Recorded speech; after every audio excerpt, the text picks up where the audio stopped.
mobile phones during the graduation ceremony. The ceremony is about to start. Graduands and guests are asked to remain seated when the procession enters the auditorium.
I declare open this congregation of the University of Sussex.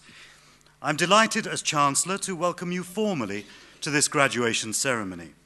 The warmest of welcomes to our honoured guests, our distinguished faculty members, and to those of the professional services here at Sussex. But above all, I welcome you, our graduands and your families and friends who join you here today. And to those who couldn't make it here in person and may be watching this on live video stream. Hello. How are you doing? No, don't answer back. I can't hear you. It's just... you may be interested to know that during your time here at Sussex, we have continued to grow and have now registered a record number of students, over 13,000 on campus. And our postgraduate and international student populations are the largest we've ever had, demonstrating quite clearly the broad appeal Sussex holds for many to continue their educational journey. The university rankings for this year places Sussex in the top 20 in the United Kingdom, in the top 50 in Europe and just outside the top 100 in the world. Sussex was also shortlisted in the Times Higher Awards 2013-14 for its innovative work on widening participation to higher education, helping talented students come to university, whatever their background. And on a quirkier note, the Sussex Pirate Society made it onto national TV after they appeared earlier this month on the BBC quiz Eggheads, where they only narrowly lost to the expert panel. And also, mammal vocal communication research by Sussex shows that male koalas have a unique vocal organ that makes their calls 20 times deeper and more attractive to female koalas. That's 20 times deeper and more attractive to female koalas. I'm guessing there are no single female koalas here today. Moving on. It is, of course, a profound honour for us that you chose Sussex as your place of study and that graduands from all over the world will be receiving their degrees at these ceremonies.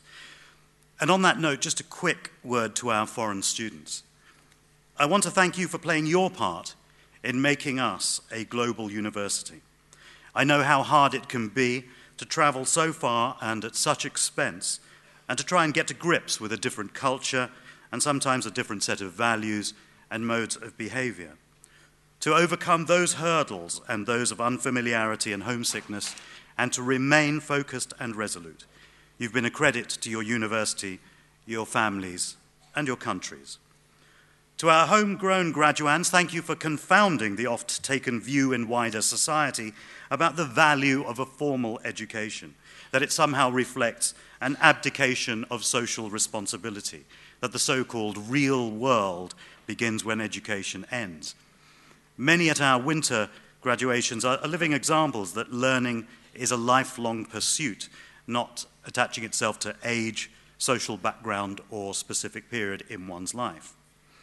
And I know that a lot of you have persevered while struggling to balance your studies with home life, raising children, personal loss and sickness, trying to survive on overdrafts, loans, or family help. Every one of you has taken all that on, and us being here now is irrefutable proof that you've emerged victorious. It's your commitment to seeing this journey through, despite the million reasons not to, that we're really celebrating here today. So, as this part of your journey draws to a close, I think it would be fitting to acknowledge those who have been with you every step of the way, your families and friends. Many of them have made great sacrifices to get you to this moment, and some expense to be with us here today as well. So, graduands and lecturers, a round of applause for the families and friends.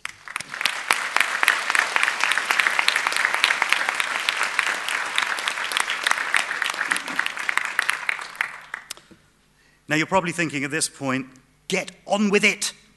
All we want to do is to get across the stage without losing our mortarboards or tripping over our gowns and landing in someone's lap. And what a choice of laps you have, though. Pretty good, huh? It's like Toy Story meets 50 Shades of Grey. It's a mashup I'd quite like to see. Finally, on a technical note, I don't care whether you've been up here before. I don't care how old you are, how brainy brilliant you are, or anything. You haven't actually got your degrees yet. You are graduands. You are not graduates. And you getting one may just depend on how much love you show me when you come up here. Is that clear? No love, no degree. Families and friends, this is a glorious opportunity to really embarrass your loved ones when they come up here. I'm sure through their lives they've embarrassed you enough times. This is your chance to get them back. So do have your cameras ready and feel free to make some noise as your superstar crosses the stage. If there's anyone here today who doesn't have family or friends here to support them, I'll be your family and I'll be your friend today. So you're not alone, okay? I call upon the Vice-Chancellor to address the congregation.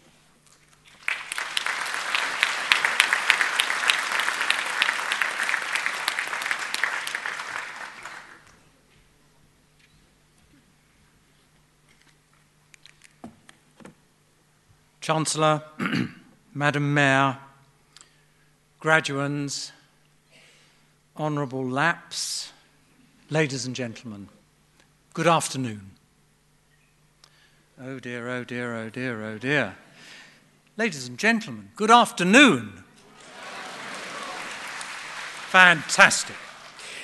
Well, it's a real pleasure to add my welcome to all of you to this graduation ceremony. Graduation is one of the highlights of the academic year and is a time when we on stage and family and friends in the auditorium can truly indulge in your success.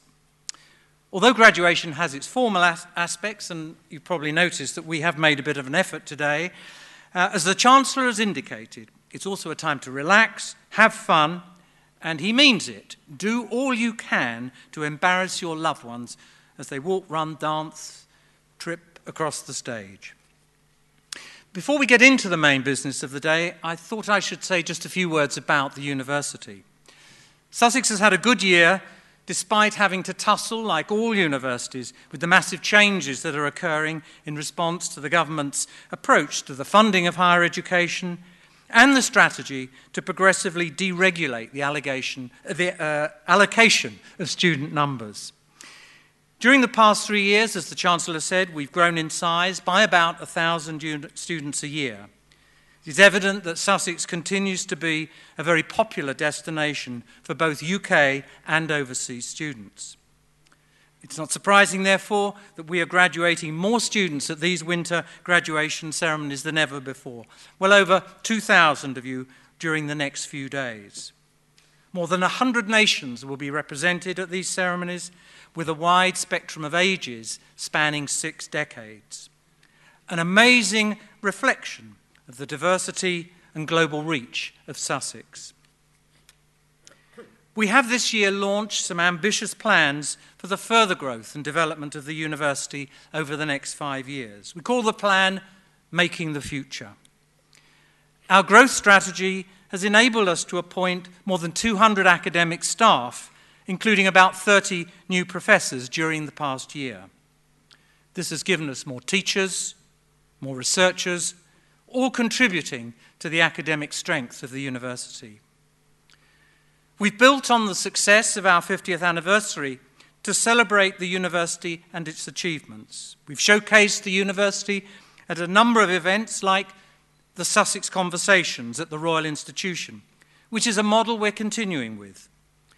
This year, the debate is around future energy policy and features Sussex academics and leading commentators from industry and the voluntary sector.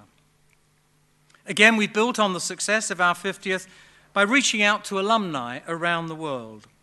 In 2014, we will be holding events across the globe in Asia, Europe, and the US, and look forward to seeing many of you at these events.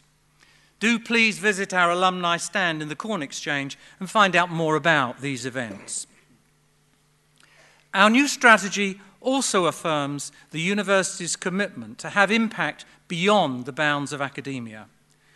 We're keen to enhance our contribution, for instance, to the local economy, currently assessed at the end of last year as around £600 per year. But we aspire to have influence on a grander scale, both nationally and globally.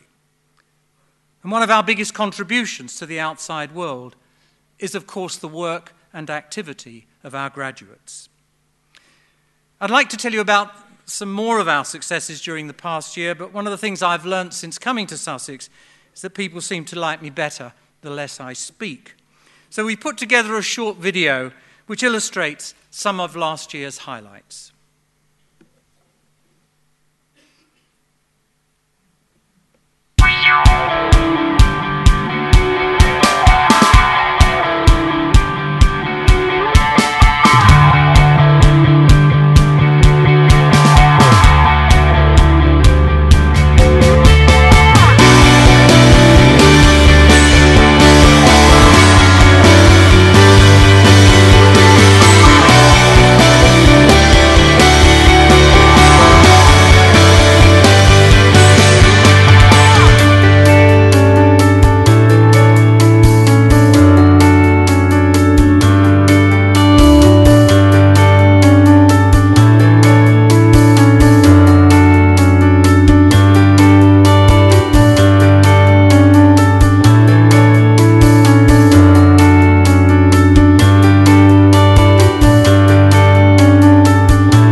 A very special thanks to Rob Reed and Carrie Prue and our communications team that were responsible for the video.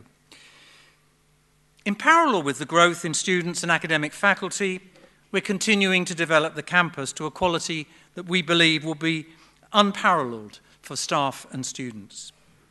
We're refurbishing our theatre complex to create the new Attenborough Centre for Creative Arts, which will be ready by the end of this year, and giving another of our newer buildings a serious makeover to provide a new home for the rapidly growing School of Law, Politics and Sociology.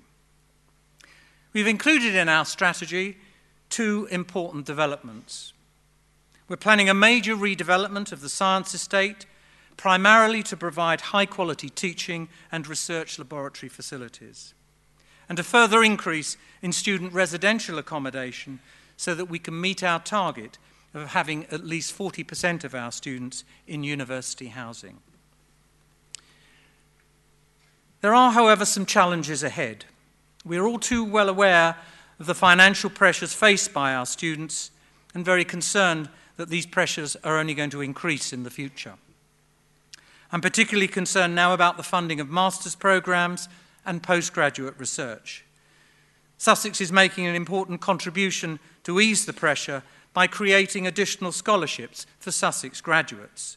The so-called Sussex Graduate Scholarships are available to all Sussex graduates who achieve a first or a 2-1 undergraduate honours degree and wish to proceed directly to full-time postgraduate taught study at Sussex. In addition, we've created over 100 Chancellor's Mastership scholarships for UK and EU nationals who receive a first from a UK university. These initiatives, which are additional to our international scholarships, are designed to show that Sussex, as a world-leading, research-intensive university, is committed to retaining and attracting highly qualified and motivated postgraduate students, irrespective of their background. Many of us are still concerned that incoming students from overseas are regarded as immigrants by the Home Office, and that the visa application process remains excessively bureaucratic and is acting as a major disincentive to potential applicants. We continue to make the case to the Home Office and the UKBA that our international students are not immigrants, but highly valued guests. You make a vital intellectual contribution to our research effort and our taught programs, and make it possible for the university to create a global community on campus. Those of you from overseas remain extremely important to us when you graduate and return home, as we believe you are our best ambassadors in your own country. Despite these challenges, we are adamant that the best students will always be able to find a place at Sussex, irrespective of their personal circumstances, and we will be building on ways in which we already support students through scholarships and other funds. And now a few words to our graduands. You, our students, are the heart of the university. Without you, quite simply, the university would not exist. Sussex has always strived to create a learning and research environment that encourages independent thought, which hopefully allows you to leave the institution with more questions than answers. I hope you will agree that we are continuing to meet these aspirations. At a predominantly postgraduate graduation ceremony like this, we get a sense of the huge diversity of graduating students. Of course, some of today's graduands are themselves parents, some with children still at home. To you, I offer special congratulations. Balancing family life and study is a real challenge. My warmest congratulations to you. We know that many Sussex graduands are themselves the children, and in some cases the grandchildren, of Sussex alumni. Our staff at the alumni desk will be delighted if any returning Sussex graduates would like to go along and say hello. And finally, a few words to family and friends. Firstly, can I join the Chancellor in thanking you for the support that you have given your sons and daughters, your partners, your spouses, and in some cases, your parents and other family members during their time at Sussex, for it has helped to make today a reality. Many of you will have made great sacrifices to help your loved ones get to this point today. and the university fully recognise the important role that you have played and offer you our sincere thanks. So, graduates, I hope that your experiences at Sussex have extended way beyond the limits of your degree and that they will have gone some way to prepare you for the future. But remember, this is not the end of education, just a point on a lifelong journey of learning. I also hope that you will be able to take our values, such as freedom, tolerance, equality, social responsibility, and honesty, forward into the next stage of your life. I would ask you to remember the multinational community that you have created here at Sussex and build on those experiences as you go out into the wider world.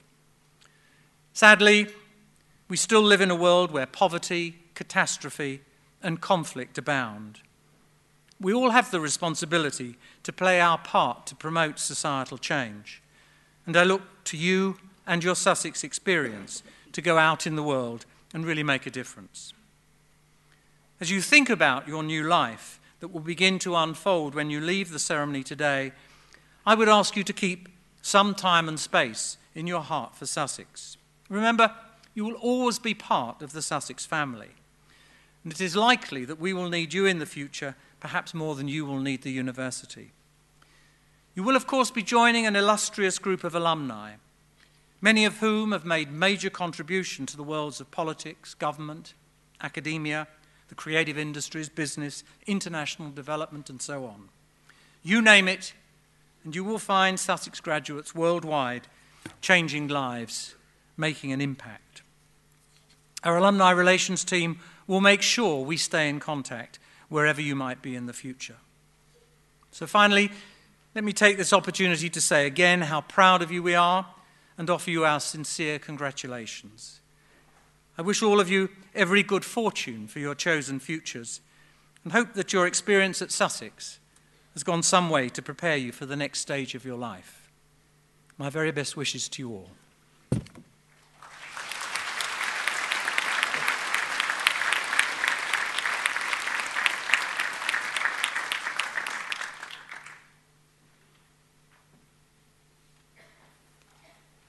I call upon the acting head of the School of Business, Management and Economics, Professor Andrew Neal.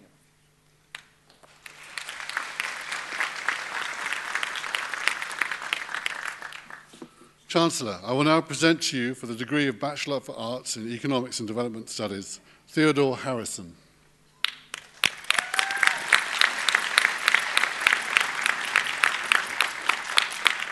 Jean-Chu Tsao.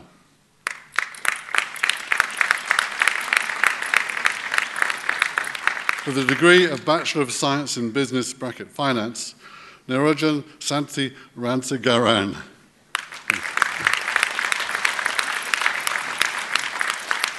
And Ka Yan.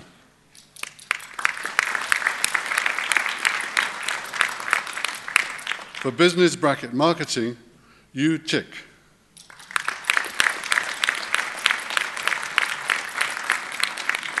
For Business and Management Studies, Kin Yip Poon.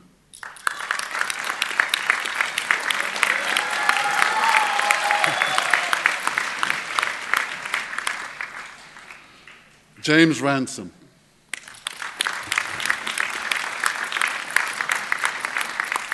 For Economics, Wintata Louis Waldai.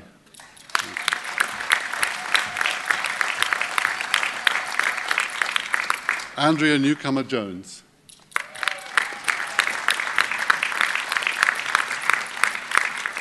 Theodora Norell.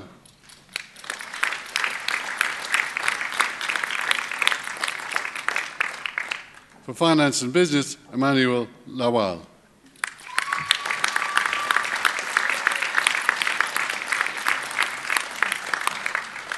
For the degree of Master of Science in Banking and Finance, Shang Fan.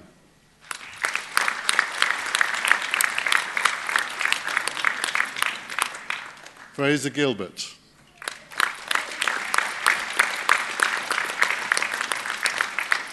Wen Tao Hu.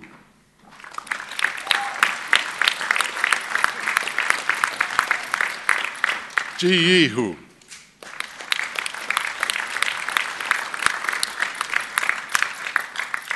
Richen Li.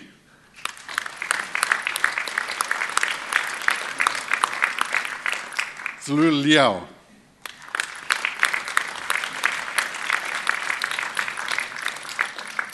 Xiangxia Liu, excuse me.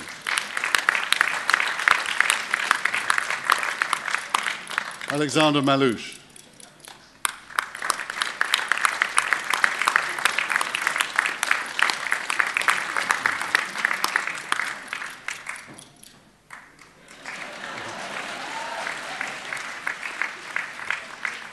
Nanju Mo.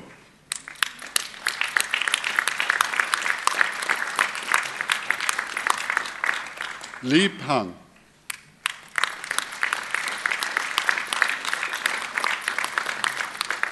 Cosmin Popovici.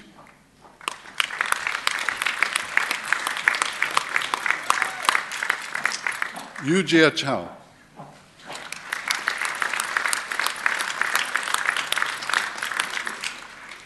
Kai Yu Rui.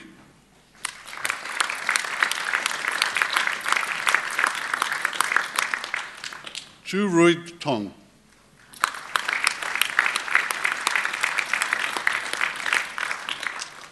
Yu Jui Wang.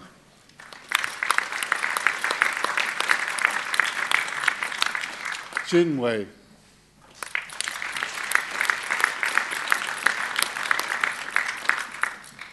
Juan Du.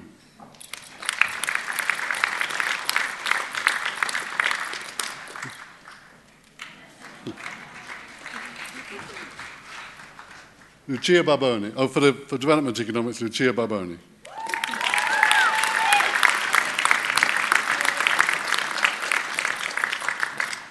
Isha Chowdhury.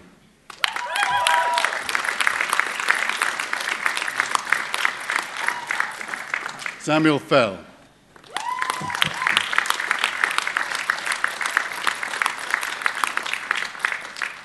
Pierre Marion.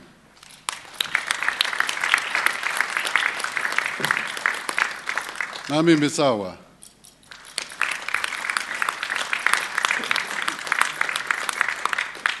Adriana Cavedo.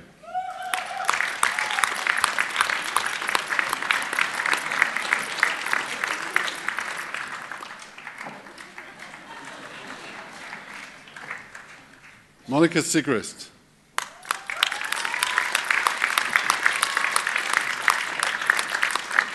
Simon Smith.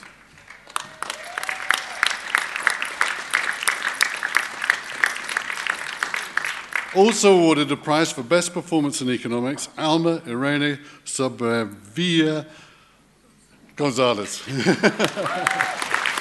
Well done.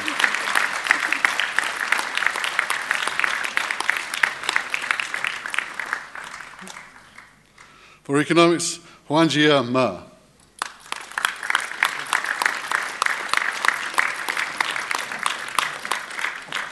Nemera Mamo.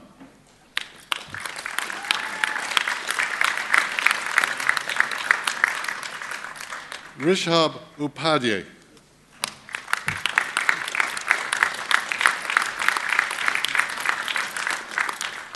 For Energy Policy and Sustainability, Cameron Jones.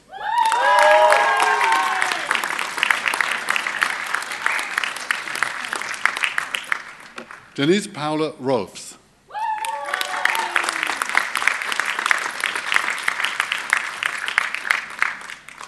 Frank Stephen Seidel.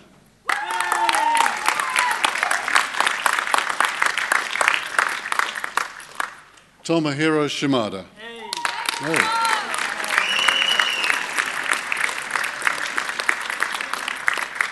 For Innovation and Sustainability for International Development, Kerstin Vibeke Breithauser.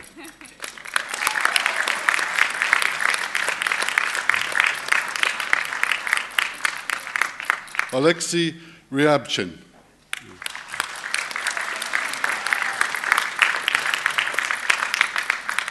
For International Accounting and Corporate Governance, Jing Bian.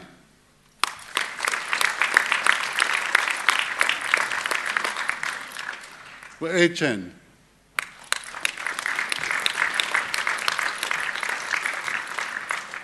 Yu Chen.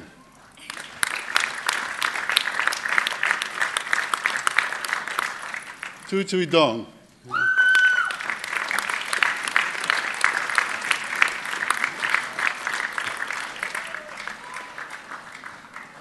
Yao Yao Fan.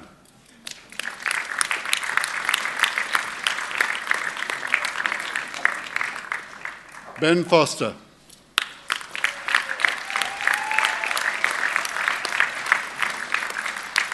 Boyu Gun.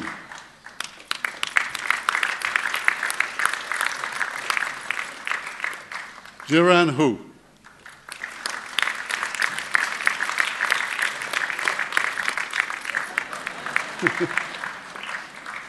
Ying Huang.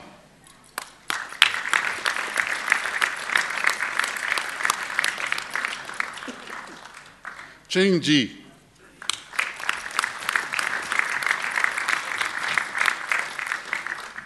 Rohan Lee.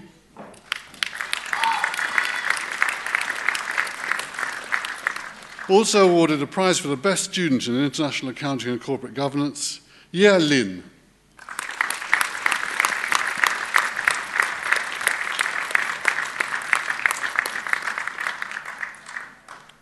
Fan Shu Liu.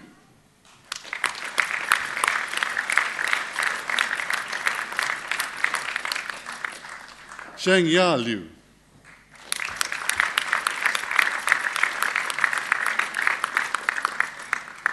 Gui Hong Lu.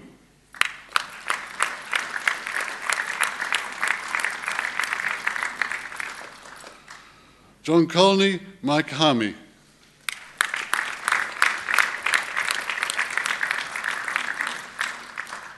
Elena Popova.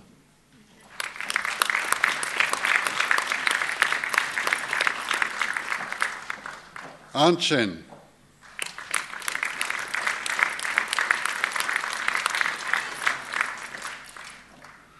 Ying Shung.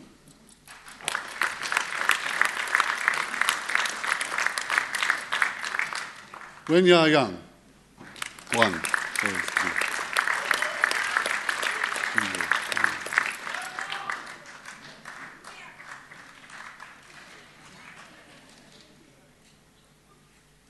Jing Wu.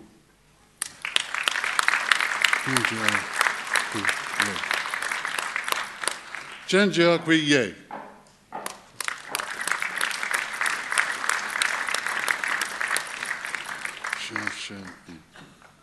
Xia Shen Yi.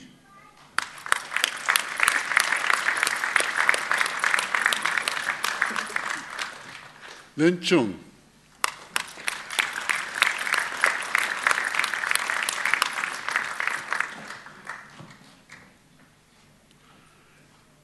Ying Chung.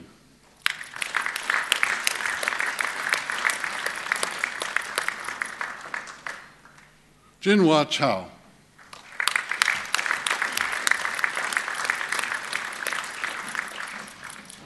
Xing Zhou.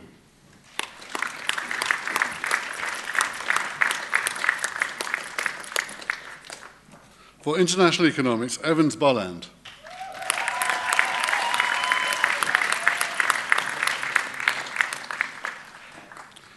Ivo Denk.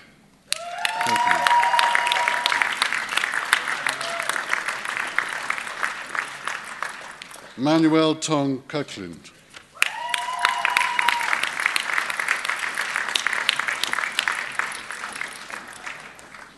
For international finance, Ji Xian Zi.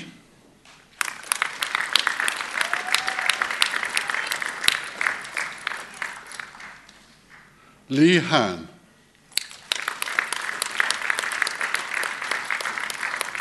Yan Huang.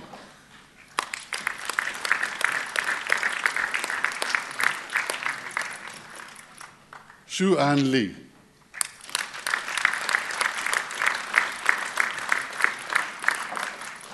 Yan Jing Li.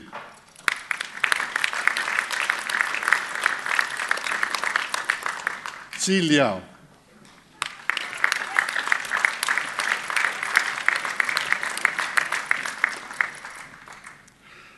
Liang Wei Liu.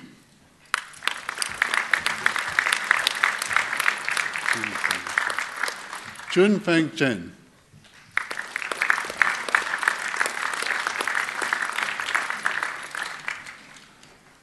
Long Long Chen.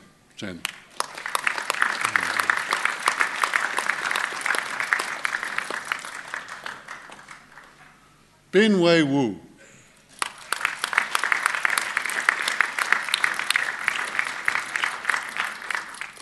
Jun Yan.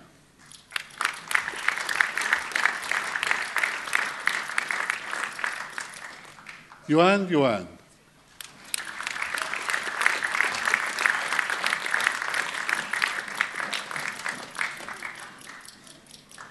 Mung Jan.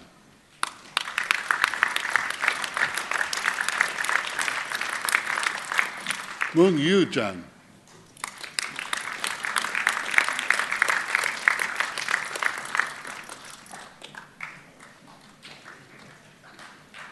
Xiao Ji Yu Jan. Sorry.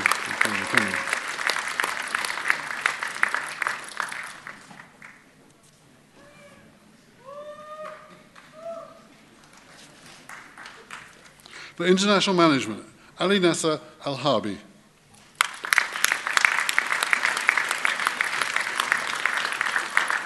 Xin Ba.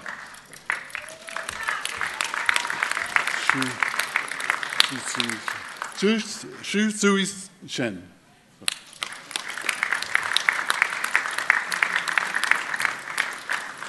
Alessio Di Cane.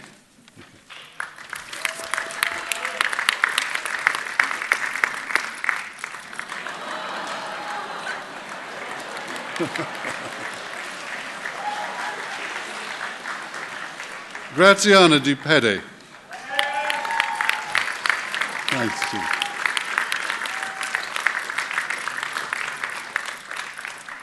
Yasmin Eda. Oh, thanks.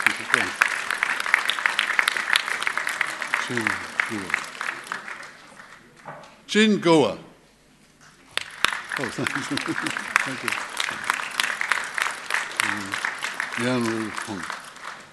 Yan Ru Hong.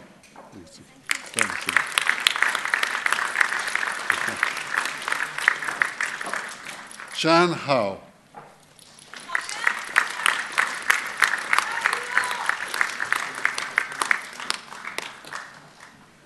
Si Liang Li.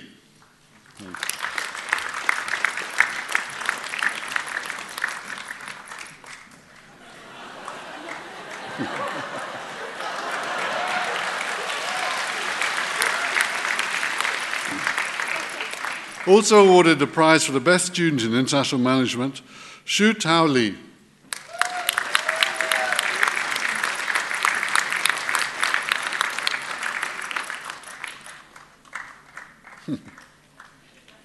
Very good. Xu An Lin.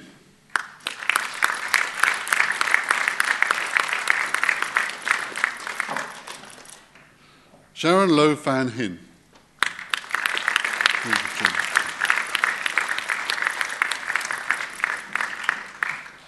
Peng Chung Ma.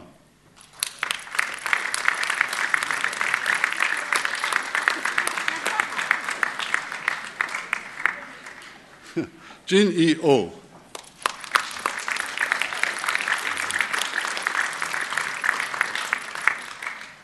Elin Shao.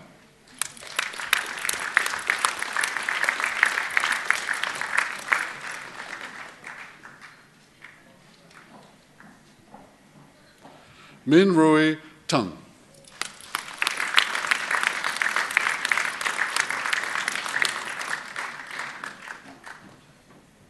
Di Shua Wang.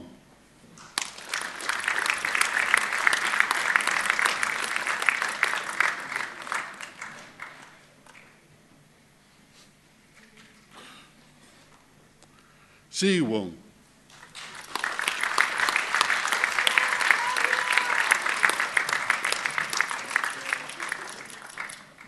Yon Si Wang.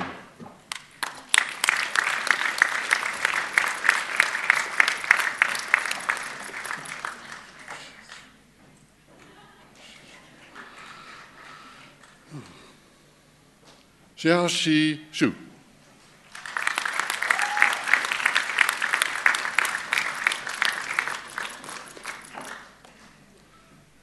Ming Young. Ming Yuan. Min Yuan. Absent. Oh, excuse me. Zijuan Chang. Okay.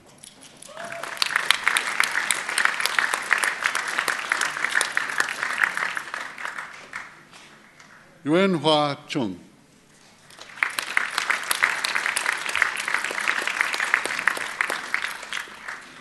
For international marketing, also awarded a prize for the best student in international marketing, Melody Akar.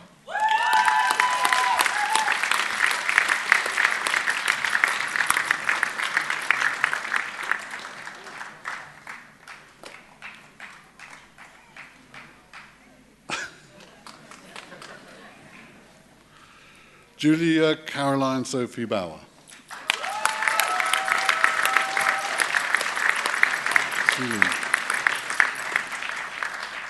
Jianling Chen.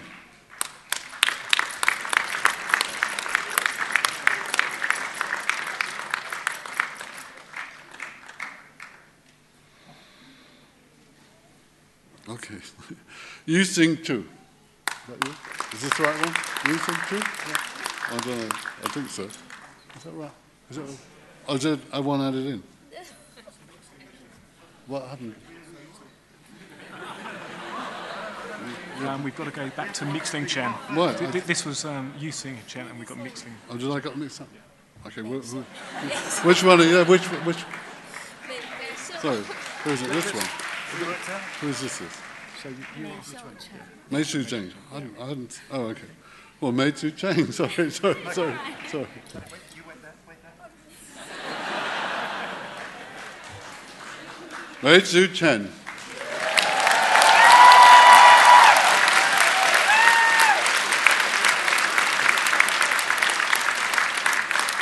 Yu Sing Chu.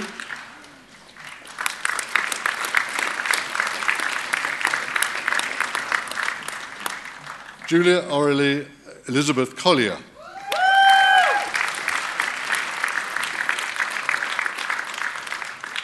Catherine Evans.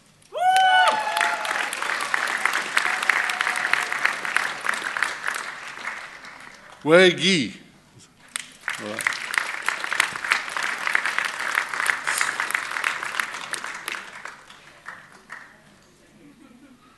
Su Han. Thank you. Yi Ting Hong.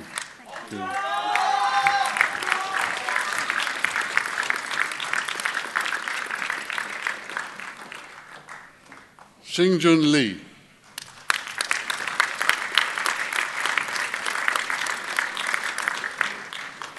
Yaxian Lin.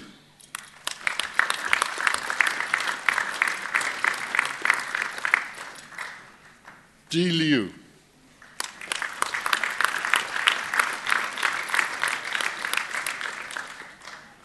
Dung Mei Liu.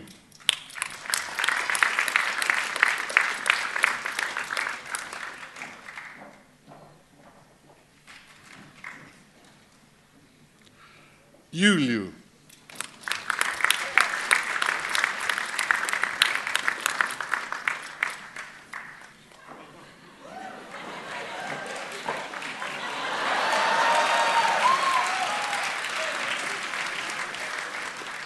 Han Chen Lun.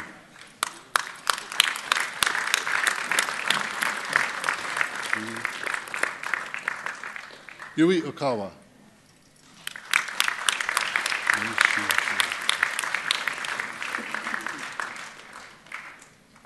Wei Shun Chu.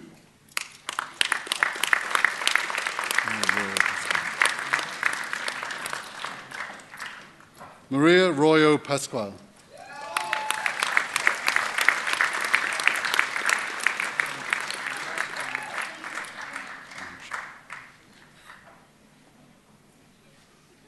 Ran Shao.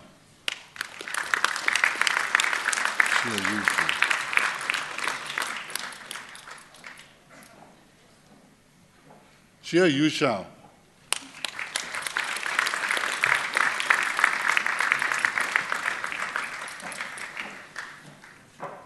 Wen Chin Su.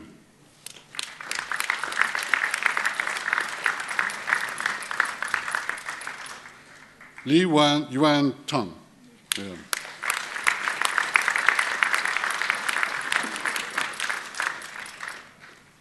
Kanlin Wang. Thank you. Zhao Wang.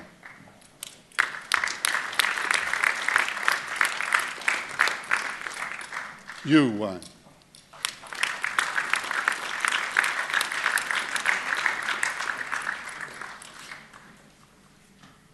Xin Wen.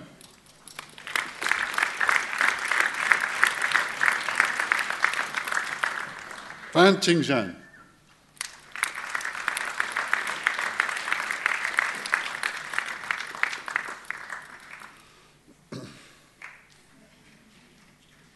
Li Yang.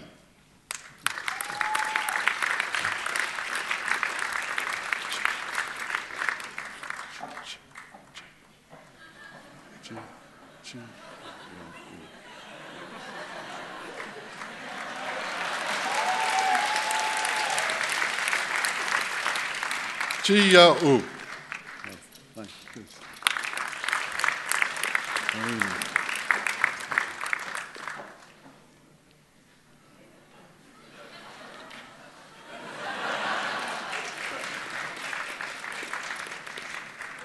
Narima Zagam.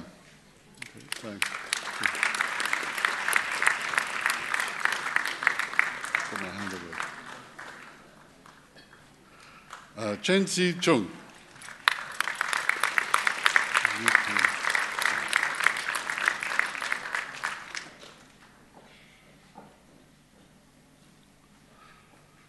Lu Peng Chao.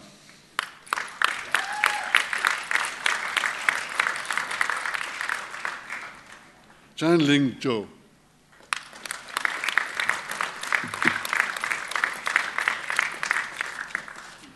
For Management and Entrepreneurship, Eleonora Abascal.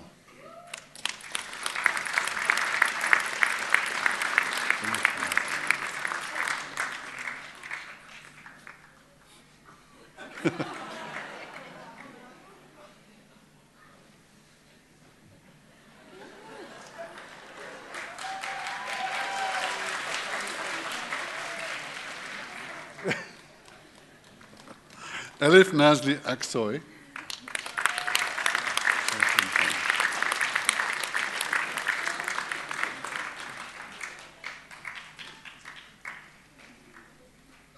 Chao Han Huang.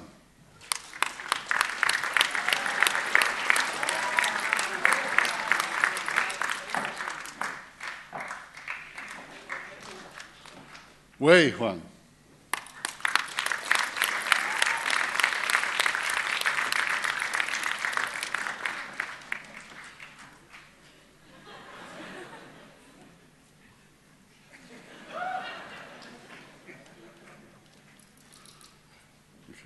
Shin Loa. Oh, thank you.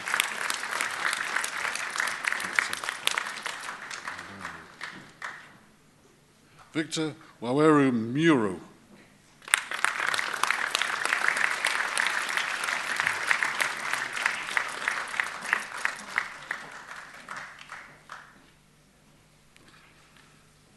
Also awarded a prize for the best student in management and entrepreneurship, Alexandra Stephen Nicholas Omeyer. Well done, Pimsuda Rojana Piensuda. Oh, no, I've got that wrong. No, that's it. Thank you very much. Oh, no, I got that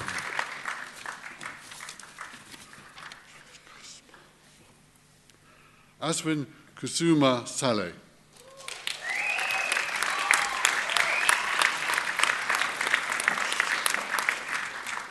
Tetiana Shutkevich.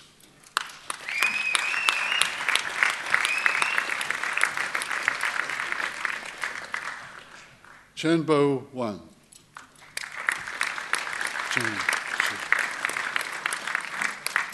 Cheng Xia.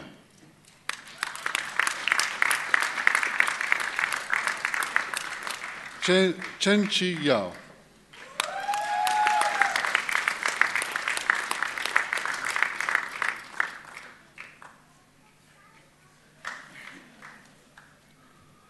Rocco Xing Ho Yao.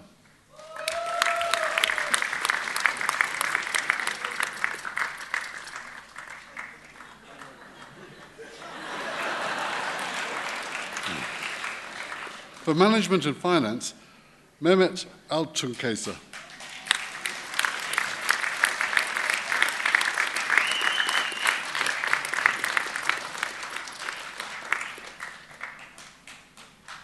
Seva Anzenga.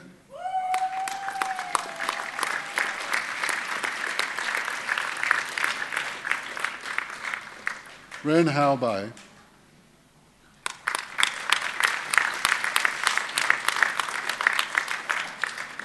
Xuan Yan Si.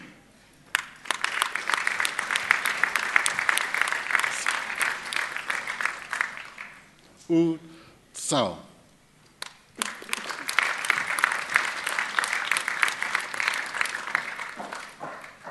Bing Ru Chen.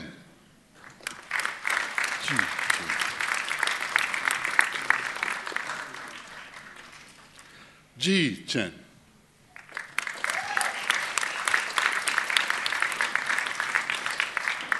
Mo Chen.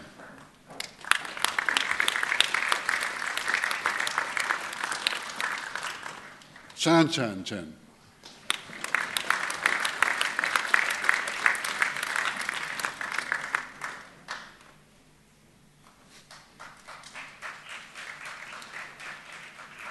Yusen Chen.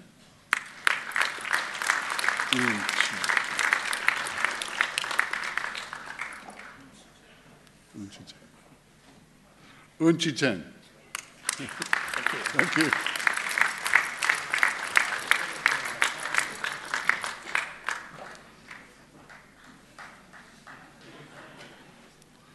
Shuklam Fung.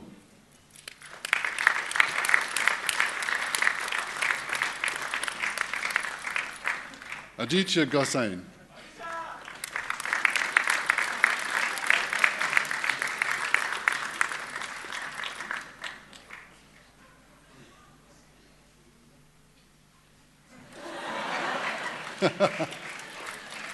Xiao Han.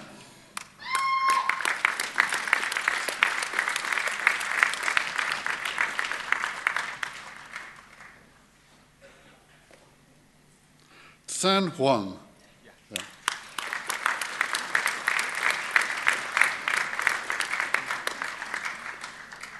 Chao Feng Hu.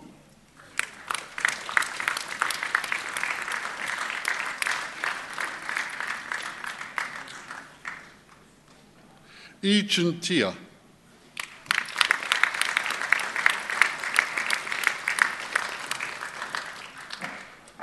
Lu Chiong.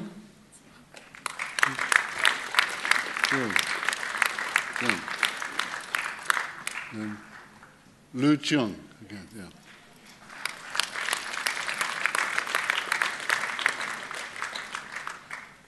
Ming Min Chiong.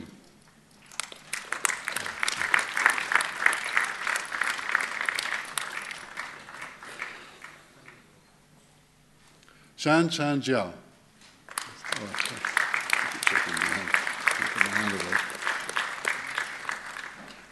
Chun Ti Li.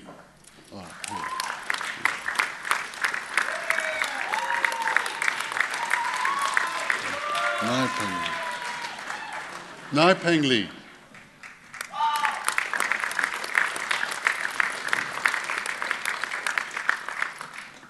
Zhang Li.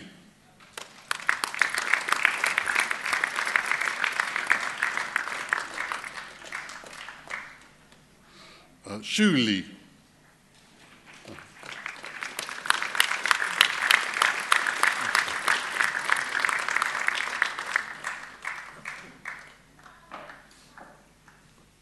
Xu Li, yeah.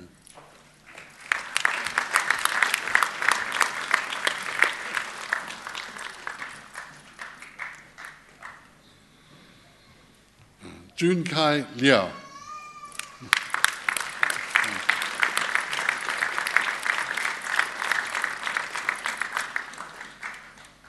Xu Lin Lin.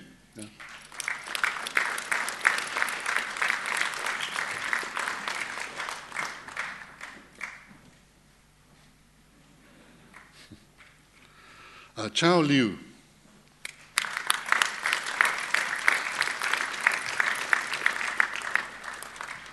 Ming Yao Liu.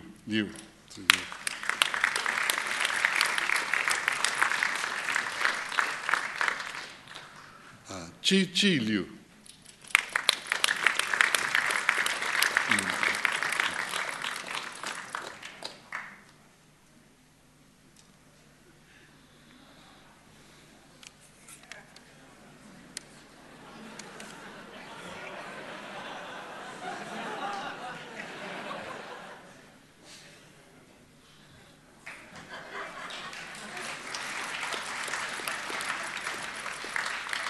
Uda Liu.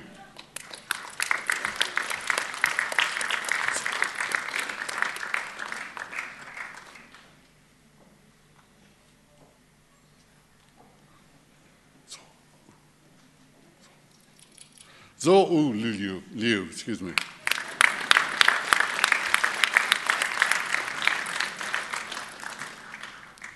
Jun Yao Ma.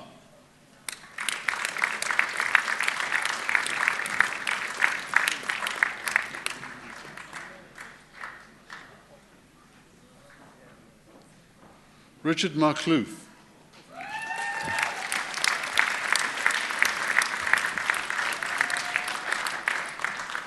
Who's also awarded the Best Student in Management of Finance. That's Richard. Robert Nemec.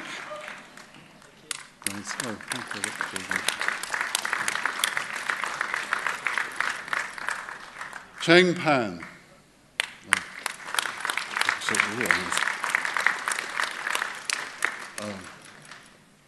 Cho Tao Chen. Sorry, Cho Tao Chen.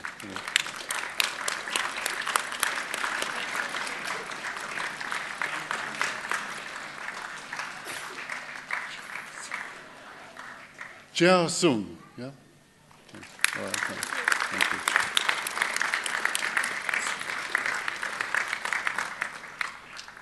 Ryu Su.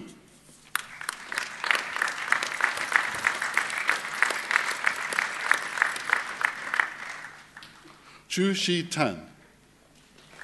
Oh, sorry. Chu Shi Tan.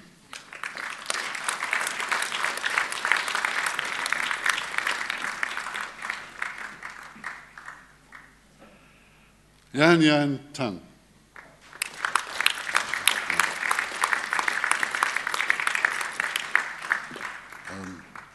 Chao Wong.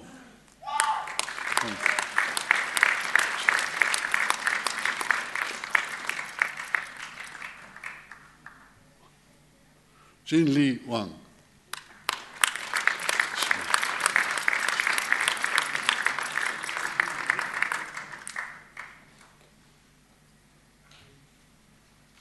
Chi Wang.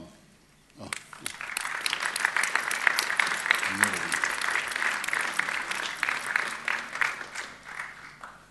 Chi Wang.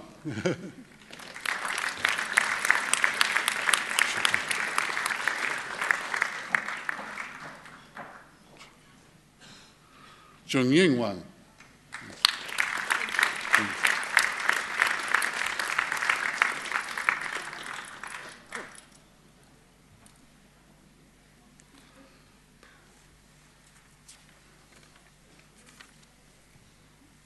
Wan Ting Wan.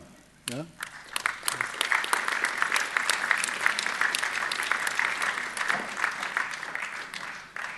Yap Ping Wang.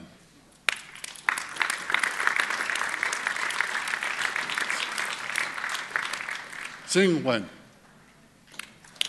Oh.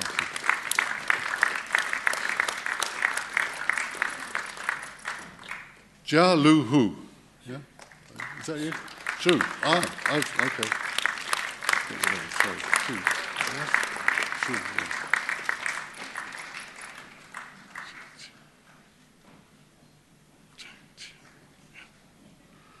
Zhang Tian Yan. Yeah.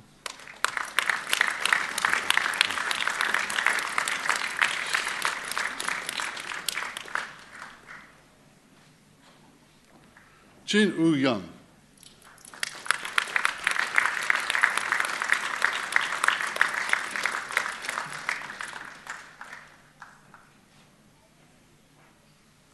Lin Jia Young.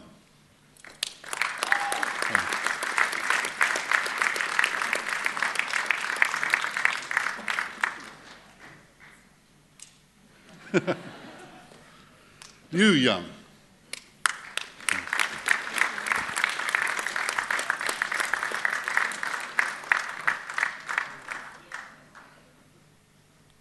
Ming Yu Yao.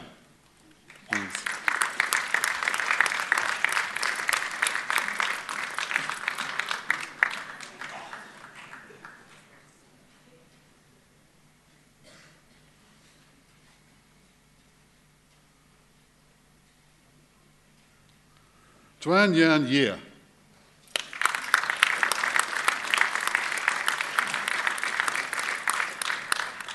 Meng Chiang Yin.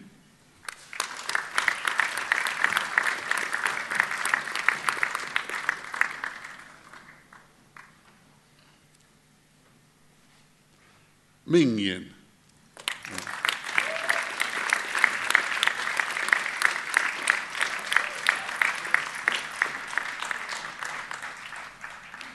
Ting Yu.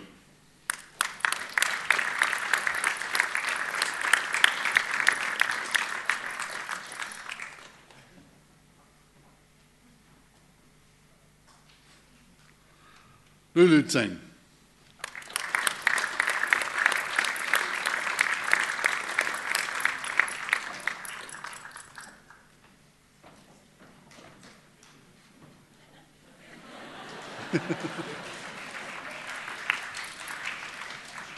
He Chung.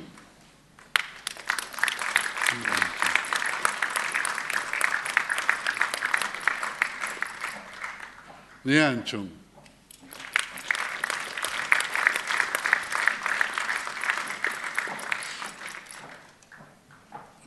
Xiao Chung.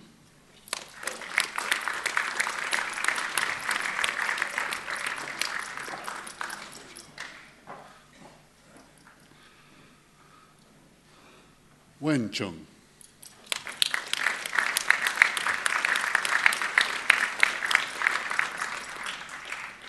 Xiao Yan Chung.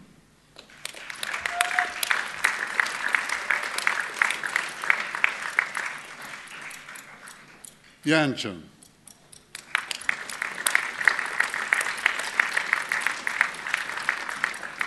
Ying Chung.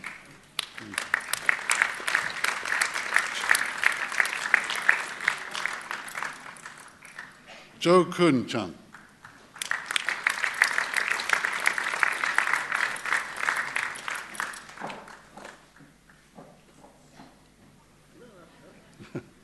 Min Zhao. Thank you.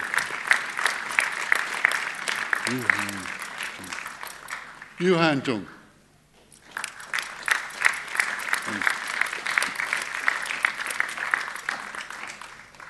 En Peng Zhou.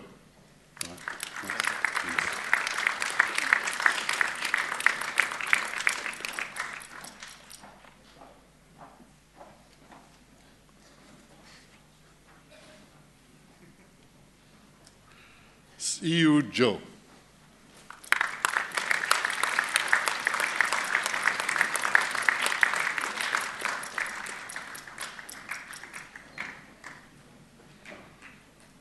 Zhao Chung Zhou.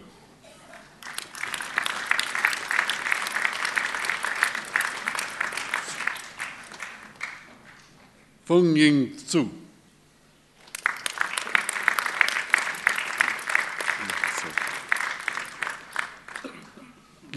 Liu Zhou.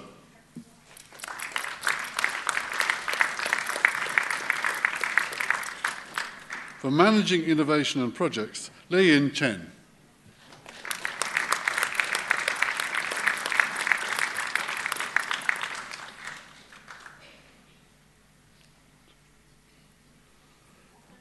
Christopher Dele Olataju. No, wrong one. Well, he should be there. All right. Is it Xing Xiaohu? Xing Xiaohu.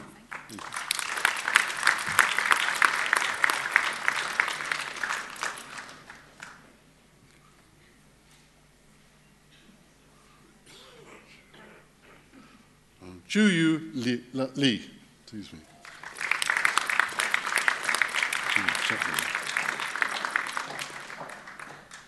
Ying Li. Yeah.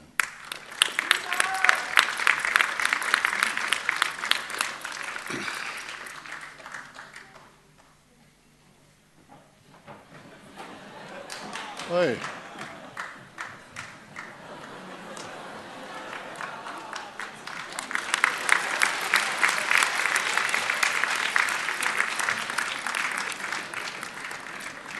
How'd you do it?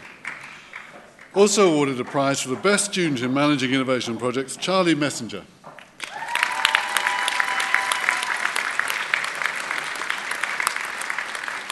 Nicholas Perdomo Perez.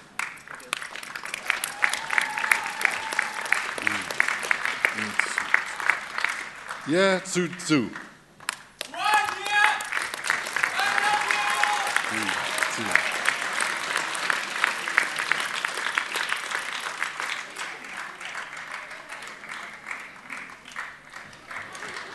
Feng Jia.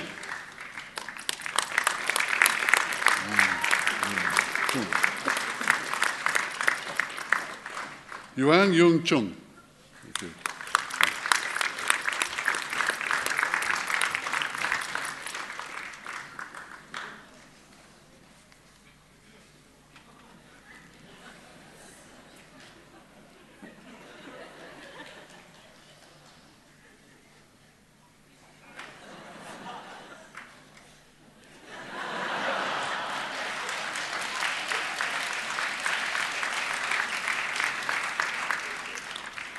For Science and Technology Policy, Marie-Louisa De Vella.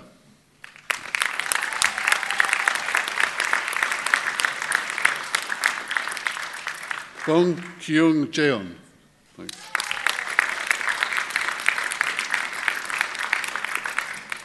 Also awarded the Oldham Prize for Excellent Dissertation, Sophie Valeix. Well done.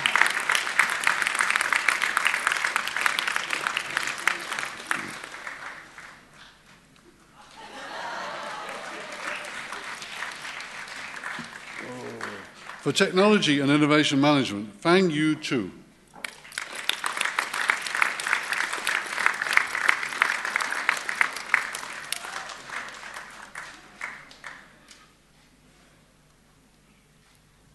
Craig Paul Thomas Cowley.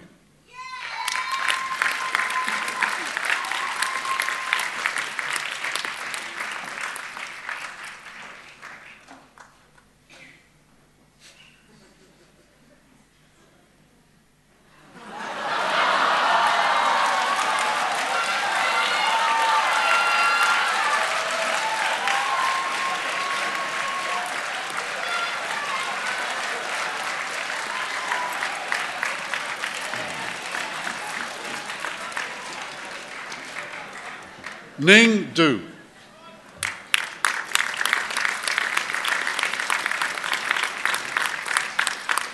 Also awarded the Rothwell Prize for Excellent Dissertation, Philip Kenworthy. Well done.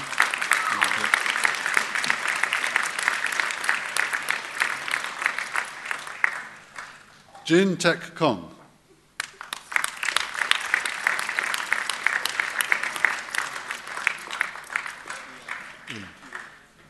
Iyad Kuja.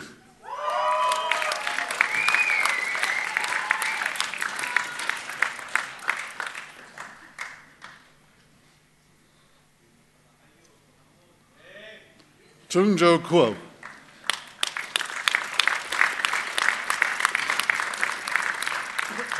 Xin Long.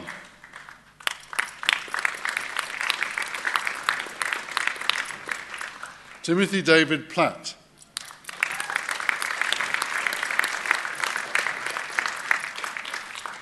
Shou Wei Tung. Tong Tang.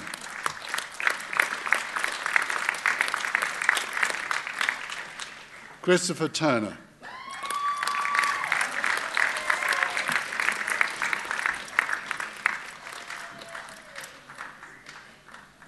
Bei Wu.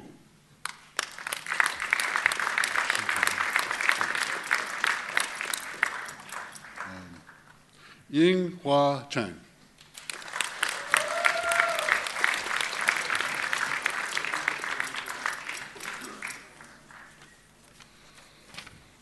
Chancellor, I'm sorry.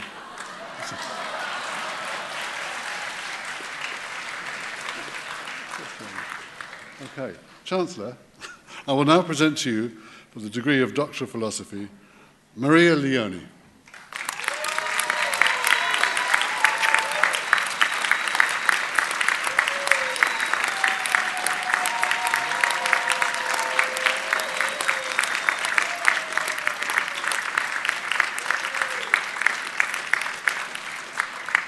Is it Caterina Bella? Yeah.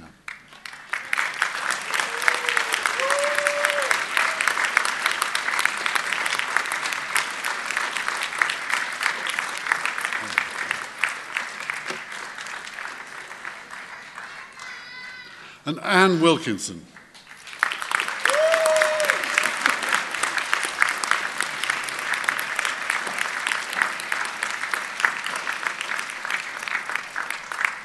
Chancellor, this concludes the list of graduands from the School of Business Management and Economics.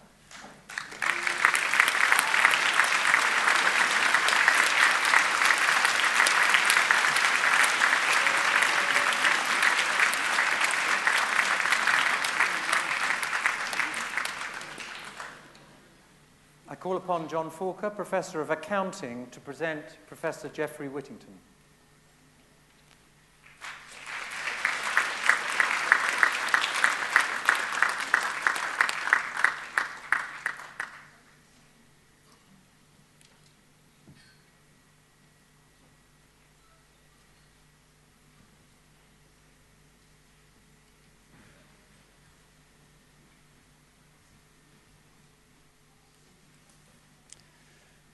Chancellor, Geoffrey Whittington is a chartered accountant and applied economist with an unparalleled record of achievement. The past 40 years has witnessed seismic shifts in the regulation of stock markets and privatised utilities, and Geoffrey has played an influential role in shaping these developments. Geoffrey's part-time public service includes advising the Royal Commission on the Distribution of Income and Wealth, member of the Mead Committee on Taxation, and part-time membership of the UK Monopolies and Mergers Commission. He was also part-time economic advisor to the Office of Fair Trading on the Stock Exchange case, and member of the Oftel Advisory Board on Fair Trading in Telecommunications. In keeping with the adage that accountants never retire, Geoffrey continues to serve on the advisory panels of the Competition Commission and the Accounting Standards Council. Geoffrey's service to the accounting profession is extensive. From 2001 to 2006, he was a full-time member of the International Accounting Standards Board, having also served part-time on the UK Accounting Standards Board. His leadership of accounting research in universities is recognised by his service on 3 consecutive research assessment panels in accounting, and of which he was chairman in 1996. In recognition of his achievements, Geoffrey's honours include the inaugural award of the Distinguished Accounting Academic of the Year in 1994, an honorary Doctor of Science from the University of Edinburgh, and a CBE for services to the Accounting Standards Board. He is the holder of the Centenary Award of the Institute of Chartered Accountants in England and Wales, and in 2004 he was inducted into the Hall of Fame of the British Accounting Association. Some say that the best accountants are born under the influence of Libra, which is a set of scales as its sign and fairness as a primary characteristic. Others view accountants as dry and dull, as in the famous Monty Python sketch. Support for the first conjecture is amply provided by the deep-seated sense of fairness and morality that comes naturally to Geoffrey. The second caricature is manifestly untrue in Geoffrey's case. The combination of his quick wit, vivid sense of humour, and self-deprecating manner are sure to instantly light up any company. In choosing to study accounting at university, Geoffrey followed his father's advice to aim for a secure career. His choice of the London School of Economics, where he was a Leverhulme scholar, was typically wise, as LSE at that time had a long and distinguished history in accounting research and teaching. Geoffrey then trained as a chartered accountant, but at the earliest opportunity, after qualifying, reverted to academic life by joining the Department of Applied Economics at Cambridge, where he obtained his doctorate in economics. That time honed his skills in the cut and thrust of debate, and under the influence of the ideas of the great economist John Maynard Keynes, laid the foundation for Geoffrey's views on the limitations of stock markets in efficiently pricing the value of companies. Research into links between company growth, profitability, and valuation, and accounting for changing prices laid the foundation for Geoffrey's career. His training in accounting and economics, combined with Geoffrey's intolerance of dogma and his skill and sensible approach, provided the foundations for his effectiveness in framing public policy regulation and in shaping accounting standards. Geoffrey's talents were recognised early, and he was appointed to leading chairs in accounting, first at the University of Edinburgh, then the University of Bristol, and finally returning to the University of Cambridge in 1988. Geoffrey contributed significantly to the development of university accounting, finance, and economics faculties, and many of those he has appointed have distinguished academic careers. Here at Sussex, 5 professors in business and economics, including Professor Mark Tippett and the recently retired head of school Ian Davidson, were appointed by Geoffrey during his time at the University of Bristol. The appointment of Mark Tippett from Australia as visiting professor proved an inspiration and led to lifelong friendships and prize-winning research collaborations. Geoffrey is well known and deeply respected in academic life for the support and guidance he has unselfishly provided to colleagues, especially those at the outset of their careers. In concluding, it is appropriate to acknowledge not only Geoffrey's high academic and professional standards, but also the importance to him of family life.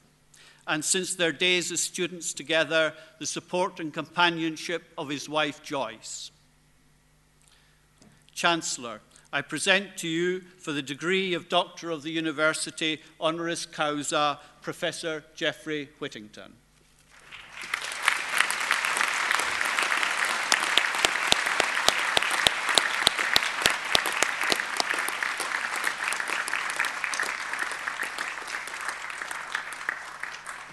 By the authority of the Senate and the Council of the University, it gives me great pleasure to confer upon you the degree Doctor of the University, honoris causa. Many congratulations, sir.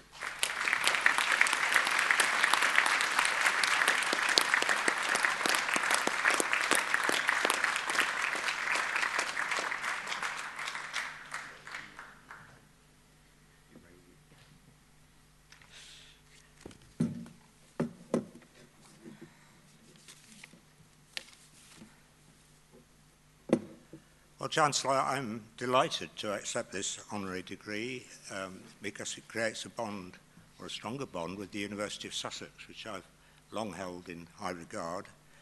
When I started my academic career in 1962, Sussex, the University of Sussex, was just 1 year old. But it was starting to make a reputation, a strong reputation, particularly in my area, particularly in social sciences, which of course was a very fashionable area at the time, and Sussex very shrewdly backed that area and has since developed in all sorts of other areas. I had a number of colleagues from Cambridge who actually moved here in economics and sociology, my immediate colleagues, and later, as John Falker has said, a number of my colleagues from Bristol and elsewhere have come here, including John himself, but including also Ian Davidson, who seems to have done a marvellous job for you in being the first director of your business school, which I hope will be a really lasting contribution to the University of Sussex. Not by me, but one of my former PhD students at least. And I'm delighted with that. I am rather embarrassed having seen all these keen students rushing across there doing selfies, and I was told that I'd got to turn my mobile phone off, so I didn't get the opportunity of doing this. But I do feel a bit embarrassed. I'm the only person here who's not actually passed an exam or done a course or something to get the degree. You know, I'm the one being asked to stand up here and talk to you. You ought to be telling me what you learned in your period here. But, of course, although I'm getting something for nothing in a sense by not taking a course here, you're taking a lot more away than a degree, and you should certainly remember that. You're not just taking away a piece of paper, you're taking away an experience and a process that hopefully will be with you permanently. Apart from the friends you've made here and no doubt the good social experiences you've had here, which seem to be suggested by the convivial atmosphere of this graduation ceremony, which is one of the more friendly and pleasant ones I've attended, I must say. Apart from all that, you've studied here, and that was the real reason you came here. And in the process of studying, I hope you've studied something that's interested you and you've enjoyed it, but also you go out with a mental discipline that perhaps you didn't have when you came in, that you have an ability to analyse problems, you have an ability to express your ideas and explain your analysis that you didn't have before. And of course that, as the Vice-Chancellor I think reminded you in his initial remarks, in a world of lifetime learning skills and changing jobs and learning new things all the time, that's going to be of inestimable value to you. And in a way, it's an endorsement of the old traditional view of a liberal education, which I certainly share, which is that universities aren't just for teaching you how to do jobs, they're for teaching you how to think, giving you more fundamental skills. Of course, that doesn't mean that we should fall into the fallacy of thinking that only things that are useless are worth studying at university.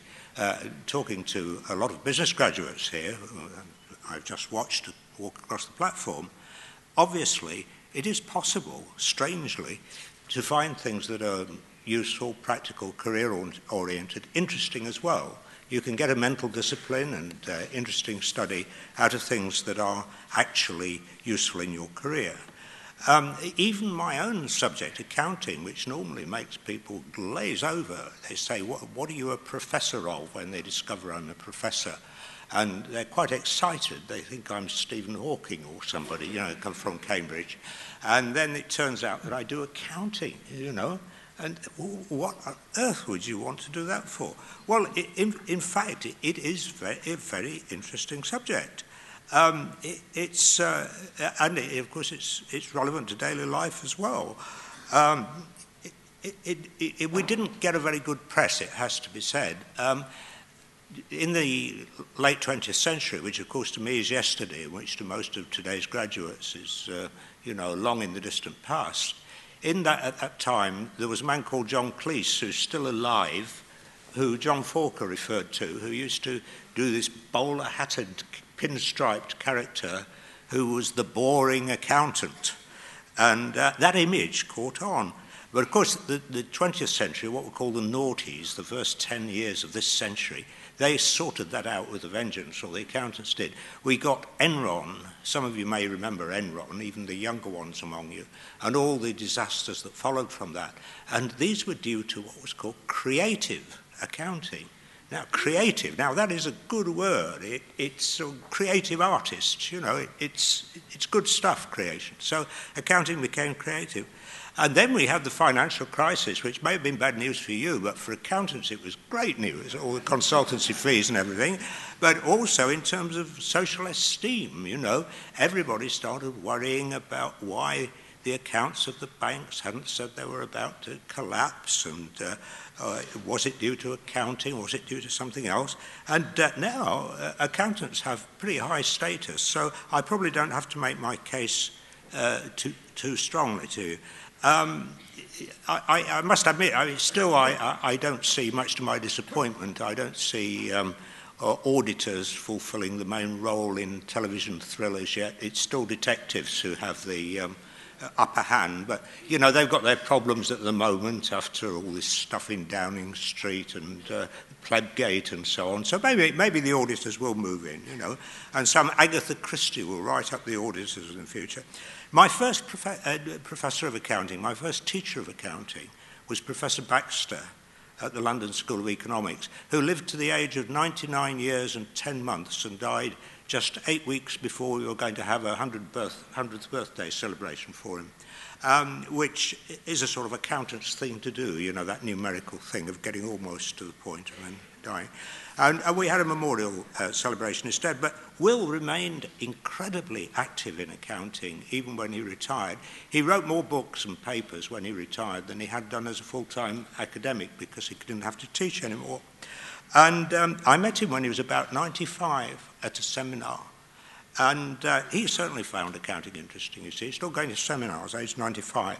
And I said, "Oh, Will, how are you?" and so on. And he said, "Oh, I've had a little medical incident. I had to have an MRI scan." And I said, "Oh, I had to have one of those, and they're horrible. They put you in this metal tube, and it's terribly claustrophobic, and all these sort of whale noises coming in." I said, "How did you cope with the claustrophobia?" And he smiled beatifically, and he said, "Oh, I thought about depreciation."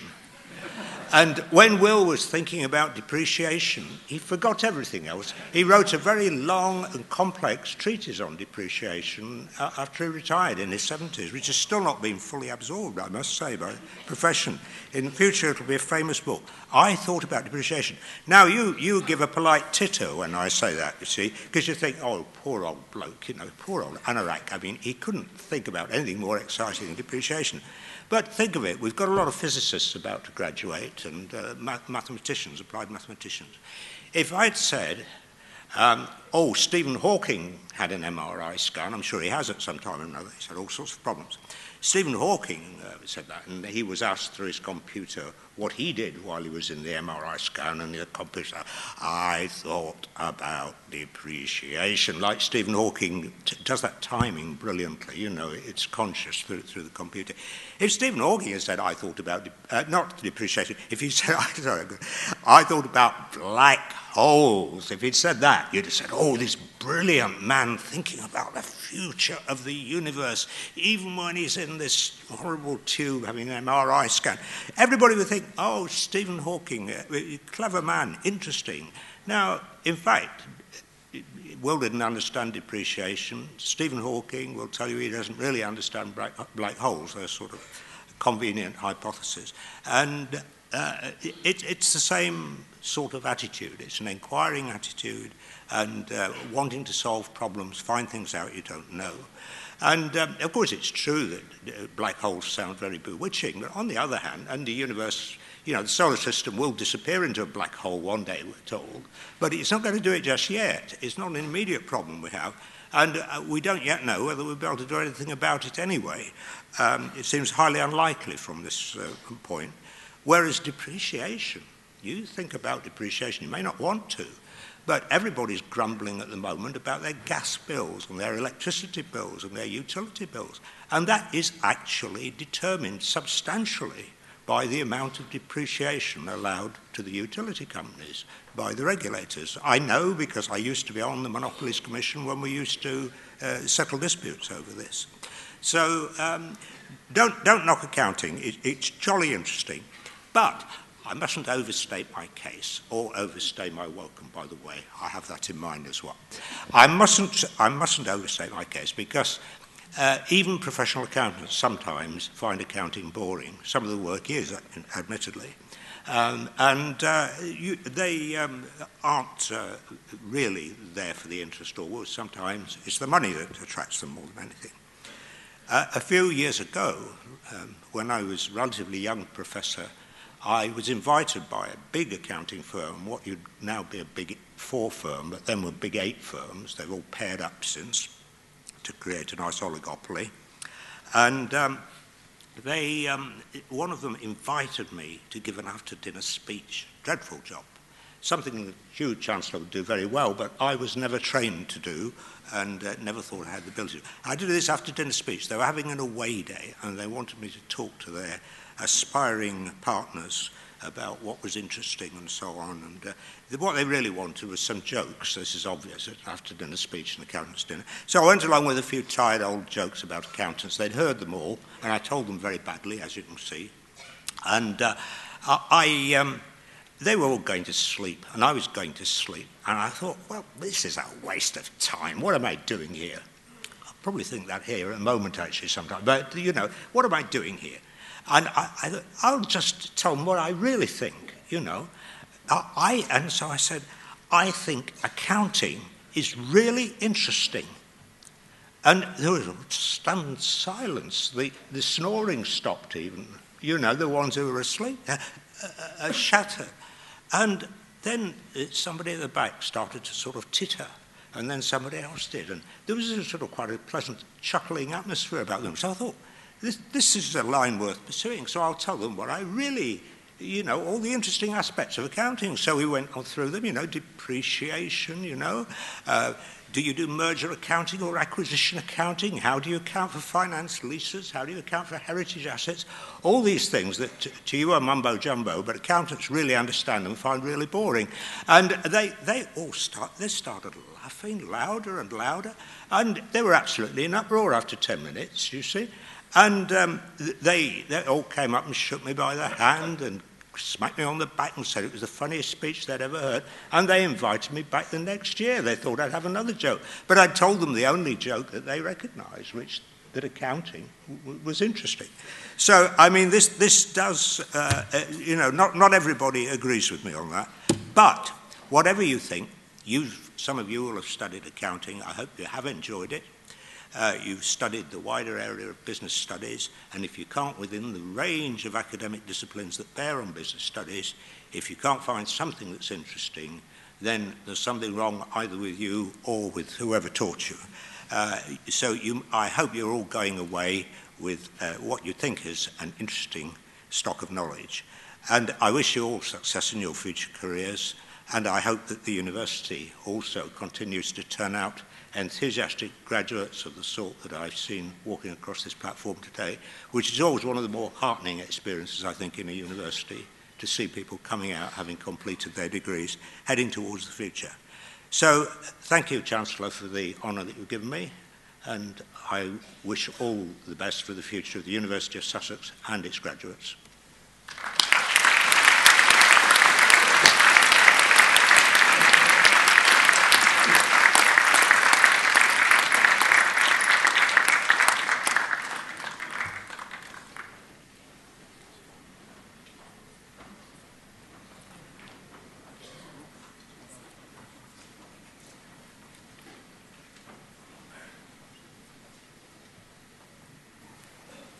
I call upon the head of the School of Mathematical and Physical Sciences, Professor Peter Coles.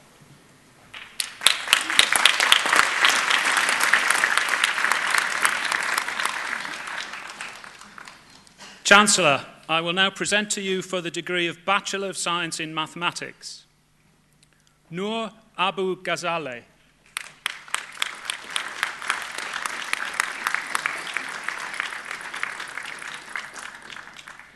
Michaela Berry Ellington.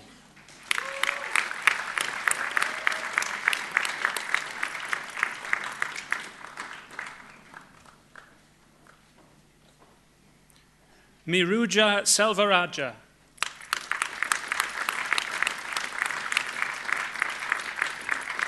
Amit Shrestha.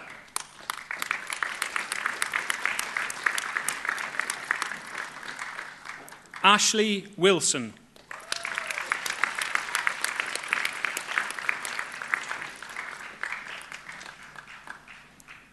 For mathematics with economics, William Lafferty.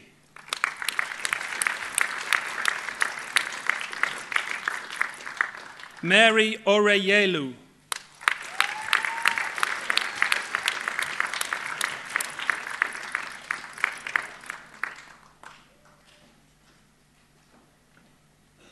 For the postgraduate certificate in astronomy, Shyam Vikramanaya Sridevi Amma.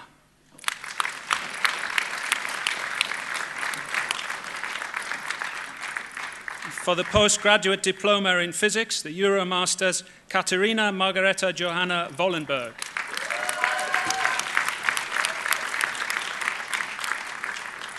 For the degree of Master of Science in Corporate and Financial Risk Management, Joshua Adu Unyako.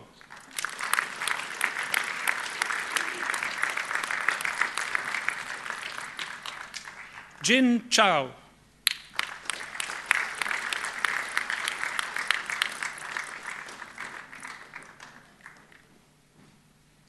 Kei Chen.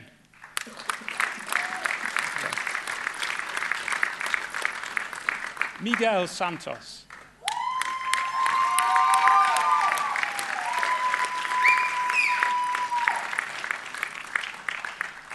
Li Gong.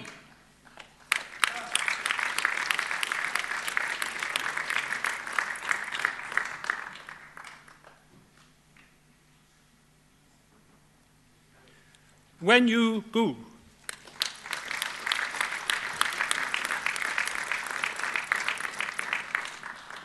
Sally Hughes.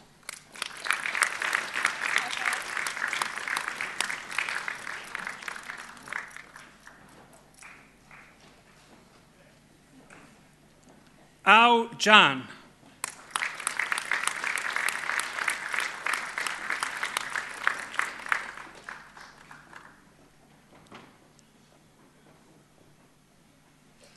Yang Li.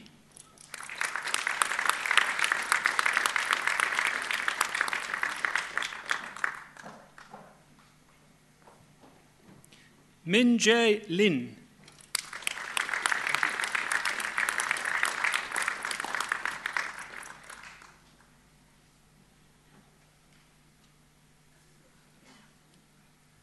Di Chu.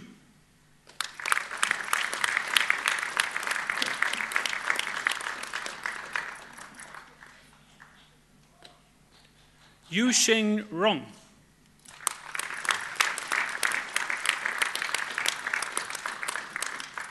Jingda Song.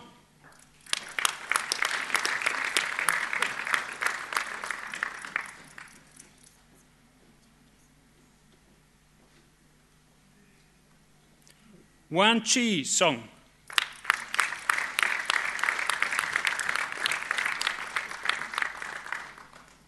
Hao Wang.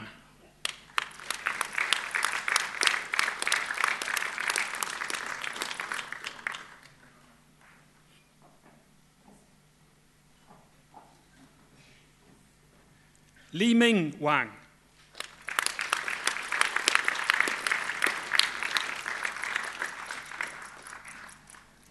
Sha Min Wang.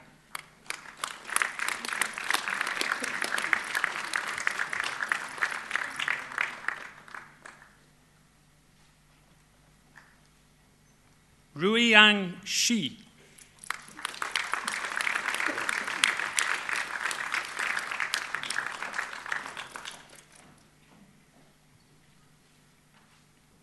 Lu Chao.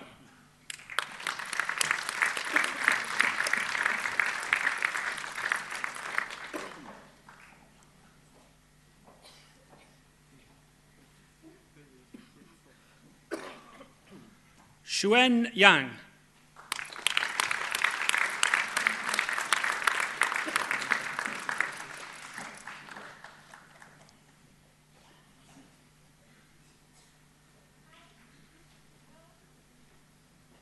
Yao Rong Ye.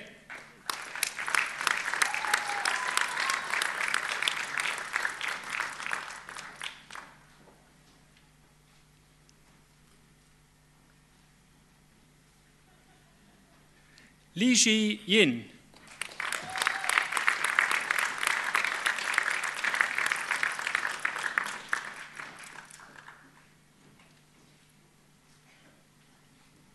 Yanan Yu.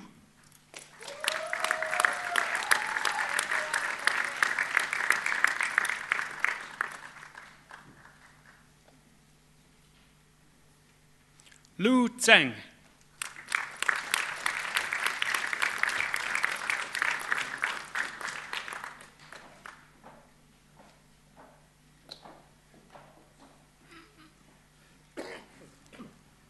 Jinwei Zhang.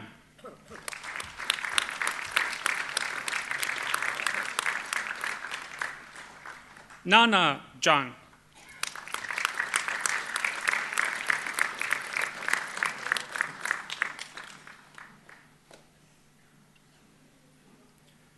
Xuanwen Zhang.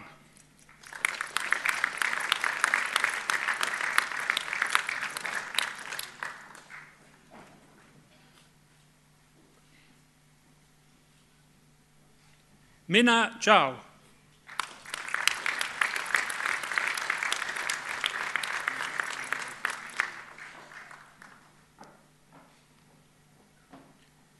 Yiheng Zheng.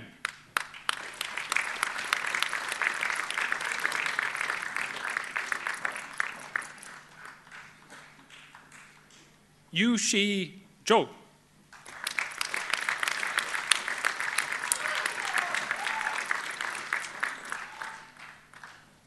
For cosmology, Charles Dean Orange.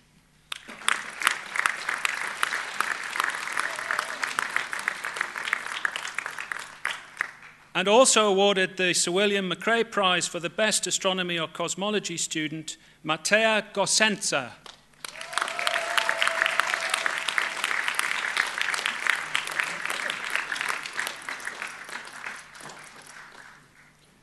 Maitri Gupta.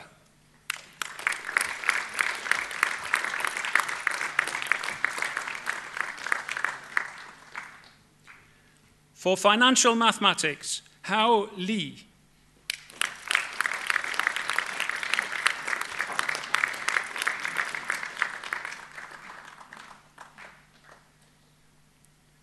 Shui Yao Zhang.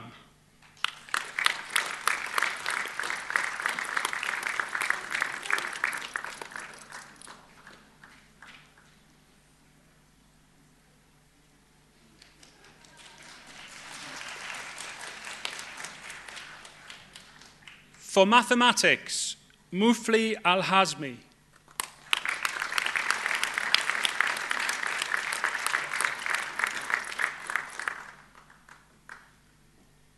Samuel Peter Bretherton.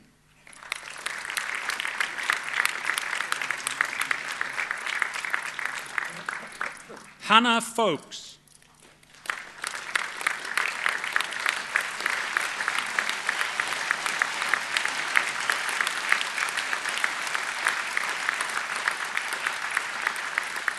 Hui Min Guo.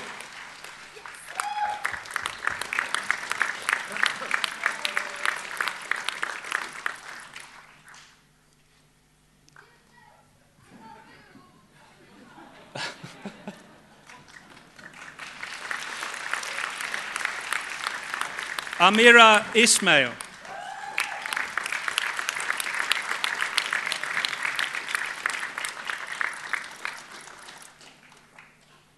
For particle physics, Mark Jakes.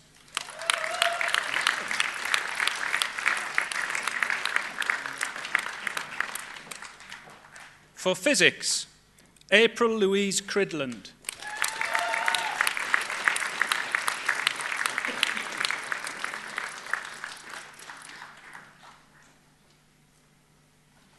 Dwipayan Ray.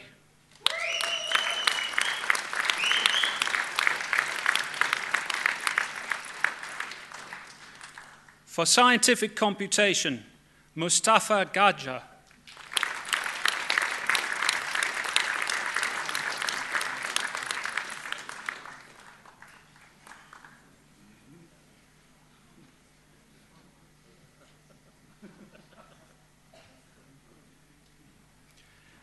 Chancellor, I will now present to you for the degree of Doctor of Philosophy, Kevin Sheridan.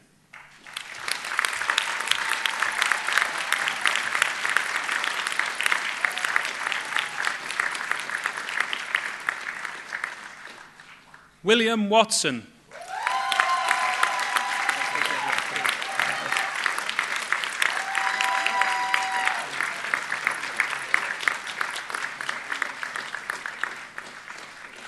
And last on the list is someone who actually received their doctorate in 1996, but was unable to attend a graduation ceremony on that occasion. So, better late than never, Perry James Brown.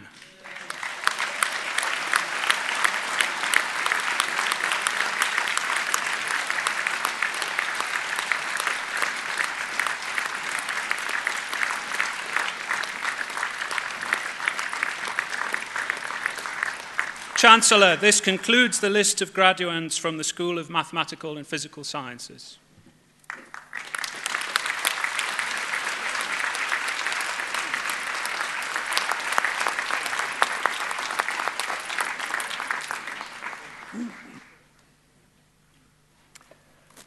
I call upon the Chief Executive of the Roffey Park Institute, Michael Jenkins.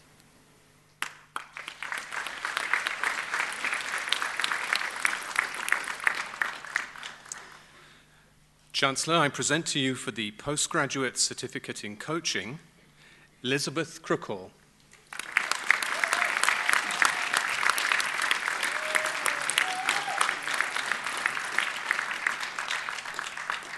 Stephen Javes.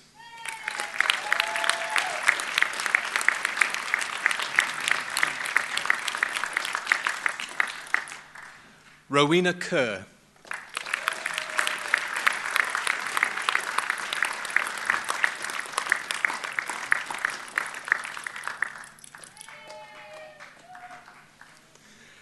And for Leadership and Management, Daniel Brown.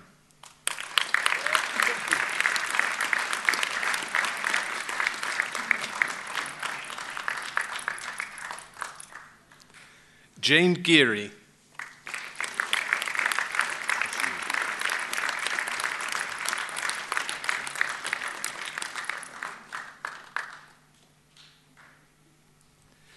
And Tajinder Sangha.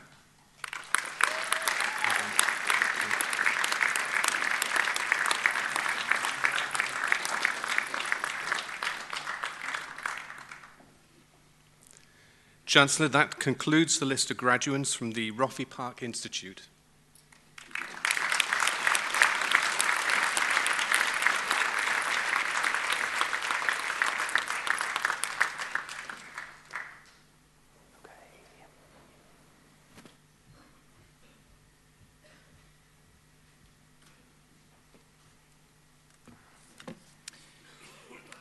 Chancellor, I present to you graduands who were unable to graduate earlier with their schools of study. For the degree of Master of Arts in Development Studies, Nadia Masgood.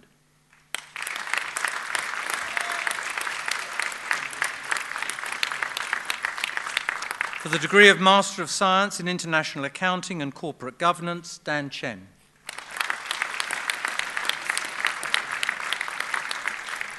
For the degree of Master of Science in Corporate and Financial Risk Management, Jia Li.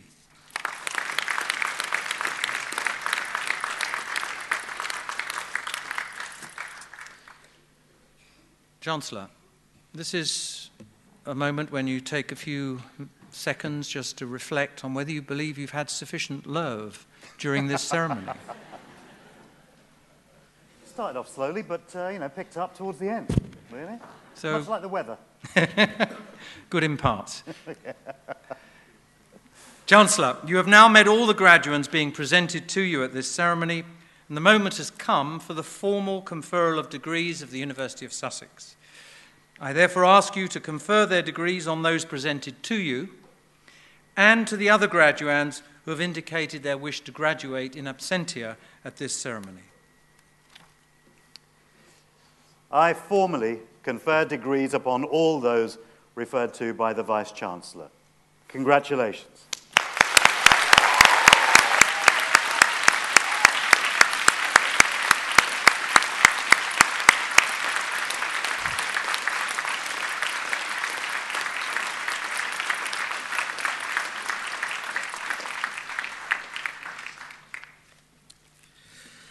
Well, that was pretty good for me. Congratulations, everyone, including our newest honoris causa as well. I just have to it was just a point I wanted to make about accountants, and accountants taking the place of TV detectives. I did a sketch show many years ago called Goodness Gracious Me, and I'll have you know that in that, I played a detective, I played an accountant in the style of a detective. It was like a Humphrey Bogart type guy. So a sexy femme fatale comes to see him, and he says, what do you want me to do, balance your books? And so there is a precedent that has been set. And also, I found it interesting you were saying that, it's suddenly got me thinking about what I would think about if I was to have an MRI scan. And to think that Stephen Hawking would go in there thinking about black holes, and he doesn't know much about black holes. And, the friend that you were referring to was, didn't know much about depreciation when he went in. Inevitably, if I had an MRI scan, I'd go in and think about women. Don't get them. Don't get them. Don't get them at all.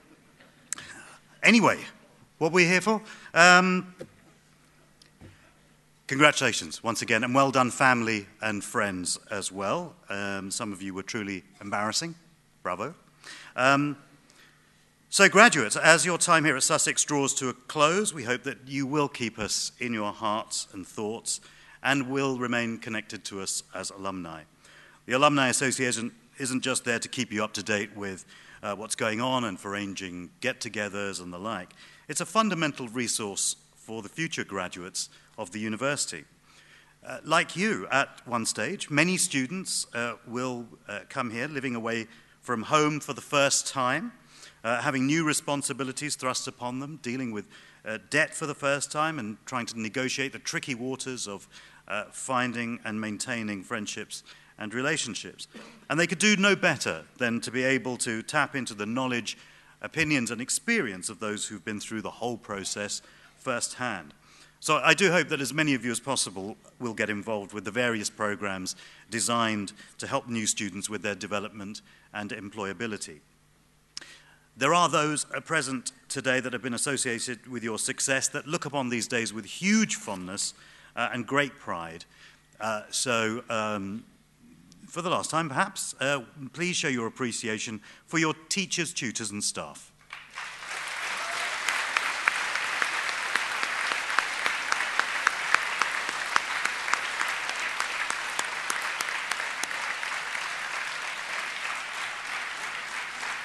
That's enough. You don't want it to go to their heads, Whether your next step is gainful employment, the search for it, further academic study, or simply some time out, I wish you all the best. In closing the ceremony, the Chancellor of the University is supposed to say something inspiring or impart some wisdom.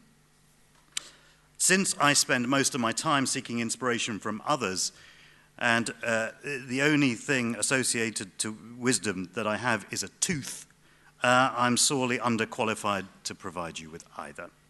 But as we've paid the rent on this great room for a few more minutes, I might as well share with you some thoughts of my own, and the good ones are shamelessly borrowed from other people. This is just stuff I've been thinking about recently, but since the year started, actually, I've been pondering what exactly does success mean to me. For most people, I guess, they generally associate it with some sort of materialistic achievement, living in a certain area, in a certain kind of house, earning certain kind of money. For others, it's doing altruistic work, perhaps. It's being famous, raising a family, achieving a work-life balance, etc. Yours may be some, all, or none of the above. I don't have any problem with all of them, or any of them. They're all valid as aims or targets. But when I looked at my own history as to when I felt in my own past whether I'd been successful or not successful, I found that I had to kind of modify my perceptions a little bit. In my late 20s, I found myself massively in debt, embroiled in litigation, which directly resulted in me unable to find or get a job for about 2 years. And I had to live at home and totally rely on my parents. The previous few years to that had been spent in building up that debt. Not, unfortunately, because I was having a good time, but down to the miserable experiences I was having with my then employers, who I then sued, hence the litigation. And some of that debt that I accrued was down to my naive financial judgments. But either way, I'd always looked on that period as a period devoid of any personal success. You know, when I thought back, I was kind of depressed. I had no job. There was nothing I could do. I was sedentary, solitary, withdrew. You know, I don't think of those as good days at all. Certainly not successful days. And then at that time, I started doing voluntary work at my local hospital just to get out of the house and, you know, do something, anything. And then I started writing. And then the writing became sketches, comedy sketches. And then I took my sketches to a friend of mine who was a musician. And we decided that we'd put on a few shows. We thought, why not? You know, just little places that had a capacity of no more than 50 people. And one day, one of those 50 people happened to be a producer from the BBC, who told me they were thinking of making a TV series, and this was exactly the kind of material they were looking for. And that has led to an extraordinary, unexpected 18-year career so far. So now, when I look back at my horrendous 20s, I don't see a period of abject loss. I see a subconscious gathering of experiences and hardships that have enabled me to survive for almost 2 decades in an industry and in an occupation for which I was not trained and that I learned on the job, learned very, very quickly. You know, I look back then, I see an education in life matters and relationships that today allows me to help out my kids in a far less theoretical way, to viscerally value the depth of friendships and the importance of choosing who I surround myself with. So even the people in the company that I sued, who were horrible, they were bullies, they were corporate bullies, I can't really hate them anymore as well for making my life a misery then, because indirectly they pushed me into a space of creativity that has now given me extraordinary joy. So therefore, what I thought were those horrible years in my late 20s, I realized that I wasn't the loser that I thought I was then. I was just success in waiting. And I've felt successful ever since. I'm not fabulously wealthy. I have a nice, but I don't have a flash car. Don't live in a mansion or anything. But also, I feel successful because I don't define myself by a bad day or a bad week or a bad year. I had a bad decade. I came out of it. And I know, because I did that empirically, I know that I always will. I feel successful because I've become aware that my life is described by the meaning I give it. That the picture I see, no matter how big it is never the whole picture. That I have choice, always have had, and always will. And furthermore, I've discovered that the people that I seek inspiration from all have one element in common: boundless compassion. They consistently express their humanity in thought, work, and deed, word and deed, either instinctively or by working at it. They listen, they empathize, they give, not for adulation, not for respect, but because they are simply expressing who they are. Some of them are rich, some of them are poor. Some of them are talented, some of them are talentless in my kind of field. Some are tall, some are short. Some are fat, some are thin. They all have boundless compassion. As Maya Angelou, the great American poet, said, people will forget what you said. People will forget what you did. But people will never forget the way you made them feel. The other phrase I've been thinking about as well is about having the courage of your convictions, having a passion. I do feel it's essential to have a passion or passions in life. Combined with curiosity, I find they are the greatest energizers. But on the subject of the courage of your conviction, firstly, it helps to have a conviction, unless you're a criminal, obviously. But the true courage of having it is not blindly sticking to it, but the courage to have it tested, to test it yourself, to invite others to come and pull it apart, blow holes in it, and in the light of that experience, to then have the courage to change your convictions. That isn't a defeat of an idea. It's the evolution of it. Allow your convictions, your thoughts, your feelings to evolve. The Bhagavad Gita says, it is better to live your own destiny imperfectly than to live an imitation of somebody else's life with perfection. Don't be afraid to make your mistakes. Right? We learn from our mistakes. Who was it? It was... Who was it who said, somebody might be able to help me here, I can't remember. Who was it who said, I failed my way to success? It was Thomas Edison. You get a prize. You get a chocolate afterwards for that. Thomas Edison said, I failed my way to success. So don't be afraid to make mistakes. Just make sure that each one you make is a new one. Except that life is unpredictable, and it can lead you anywhere. It doesn't have to lead you somewhere bad. It can lead you to a dizzying realm of possibilities.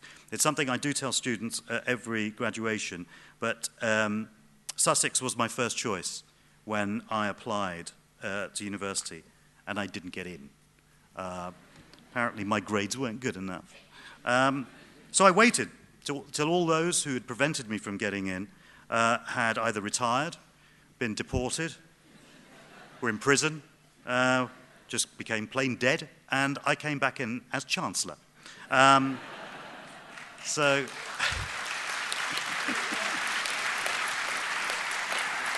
unpredictable. Could never have guessed that. So no experience need ever be wasted. If you're not enjoying something, then what are you learning from it? And if you're not enjoying it and you're not learning from it, then why are you doing it? Stop. Do something else. This is one of my favorite stories. It's about two mice. I don't know if it's a true story or not. What the heck? But it's a good one. Story about two mice that fell into a bowl of cream and couldn't get out.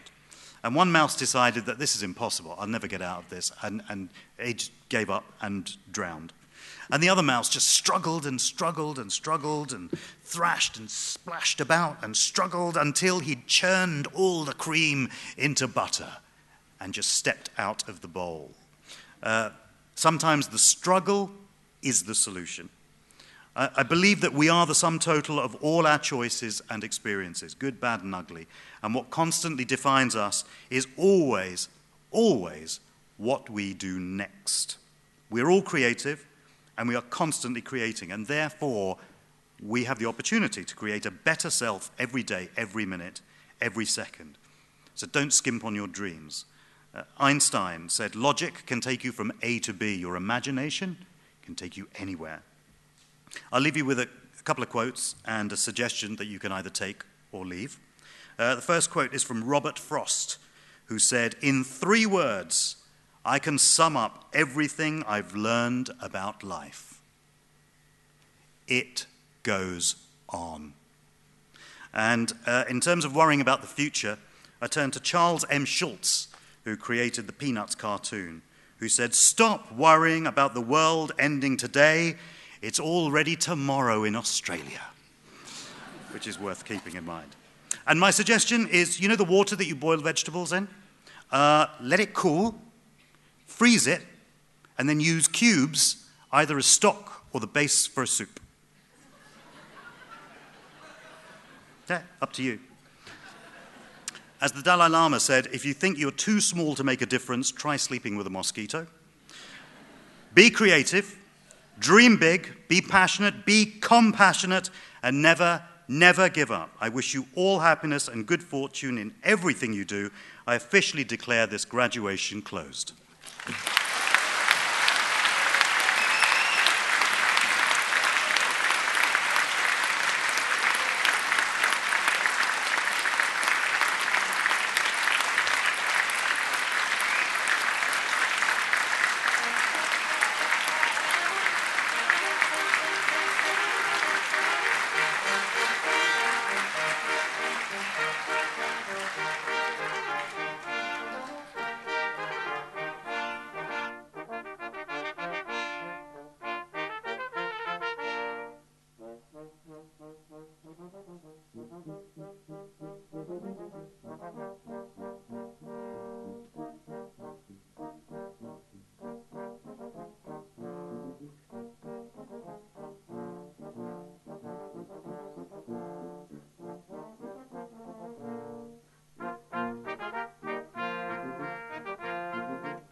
Please would all graduates and guests make their way through to the Dome bars for the graduation drinks reception.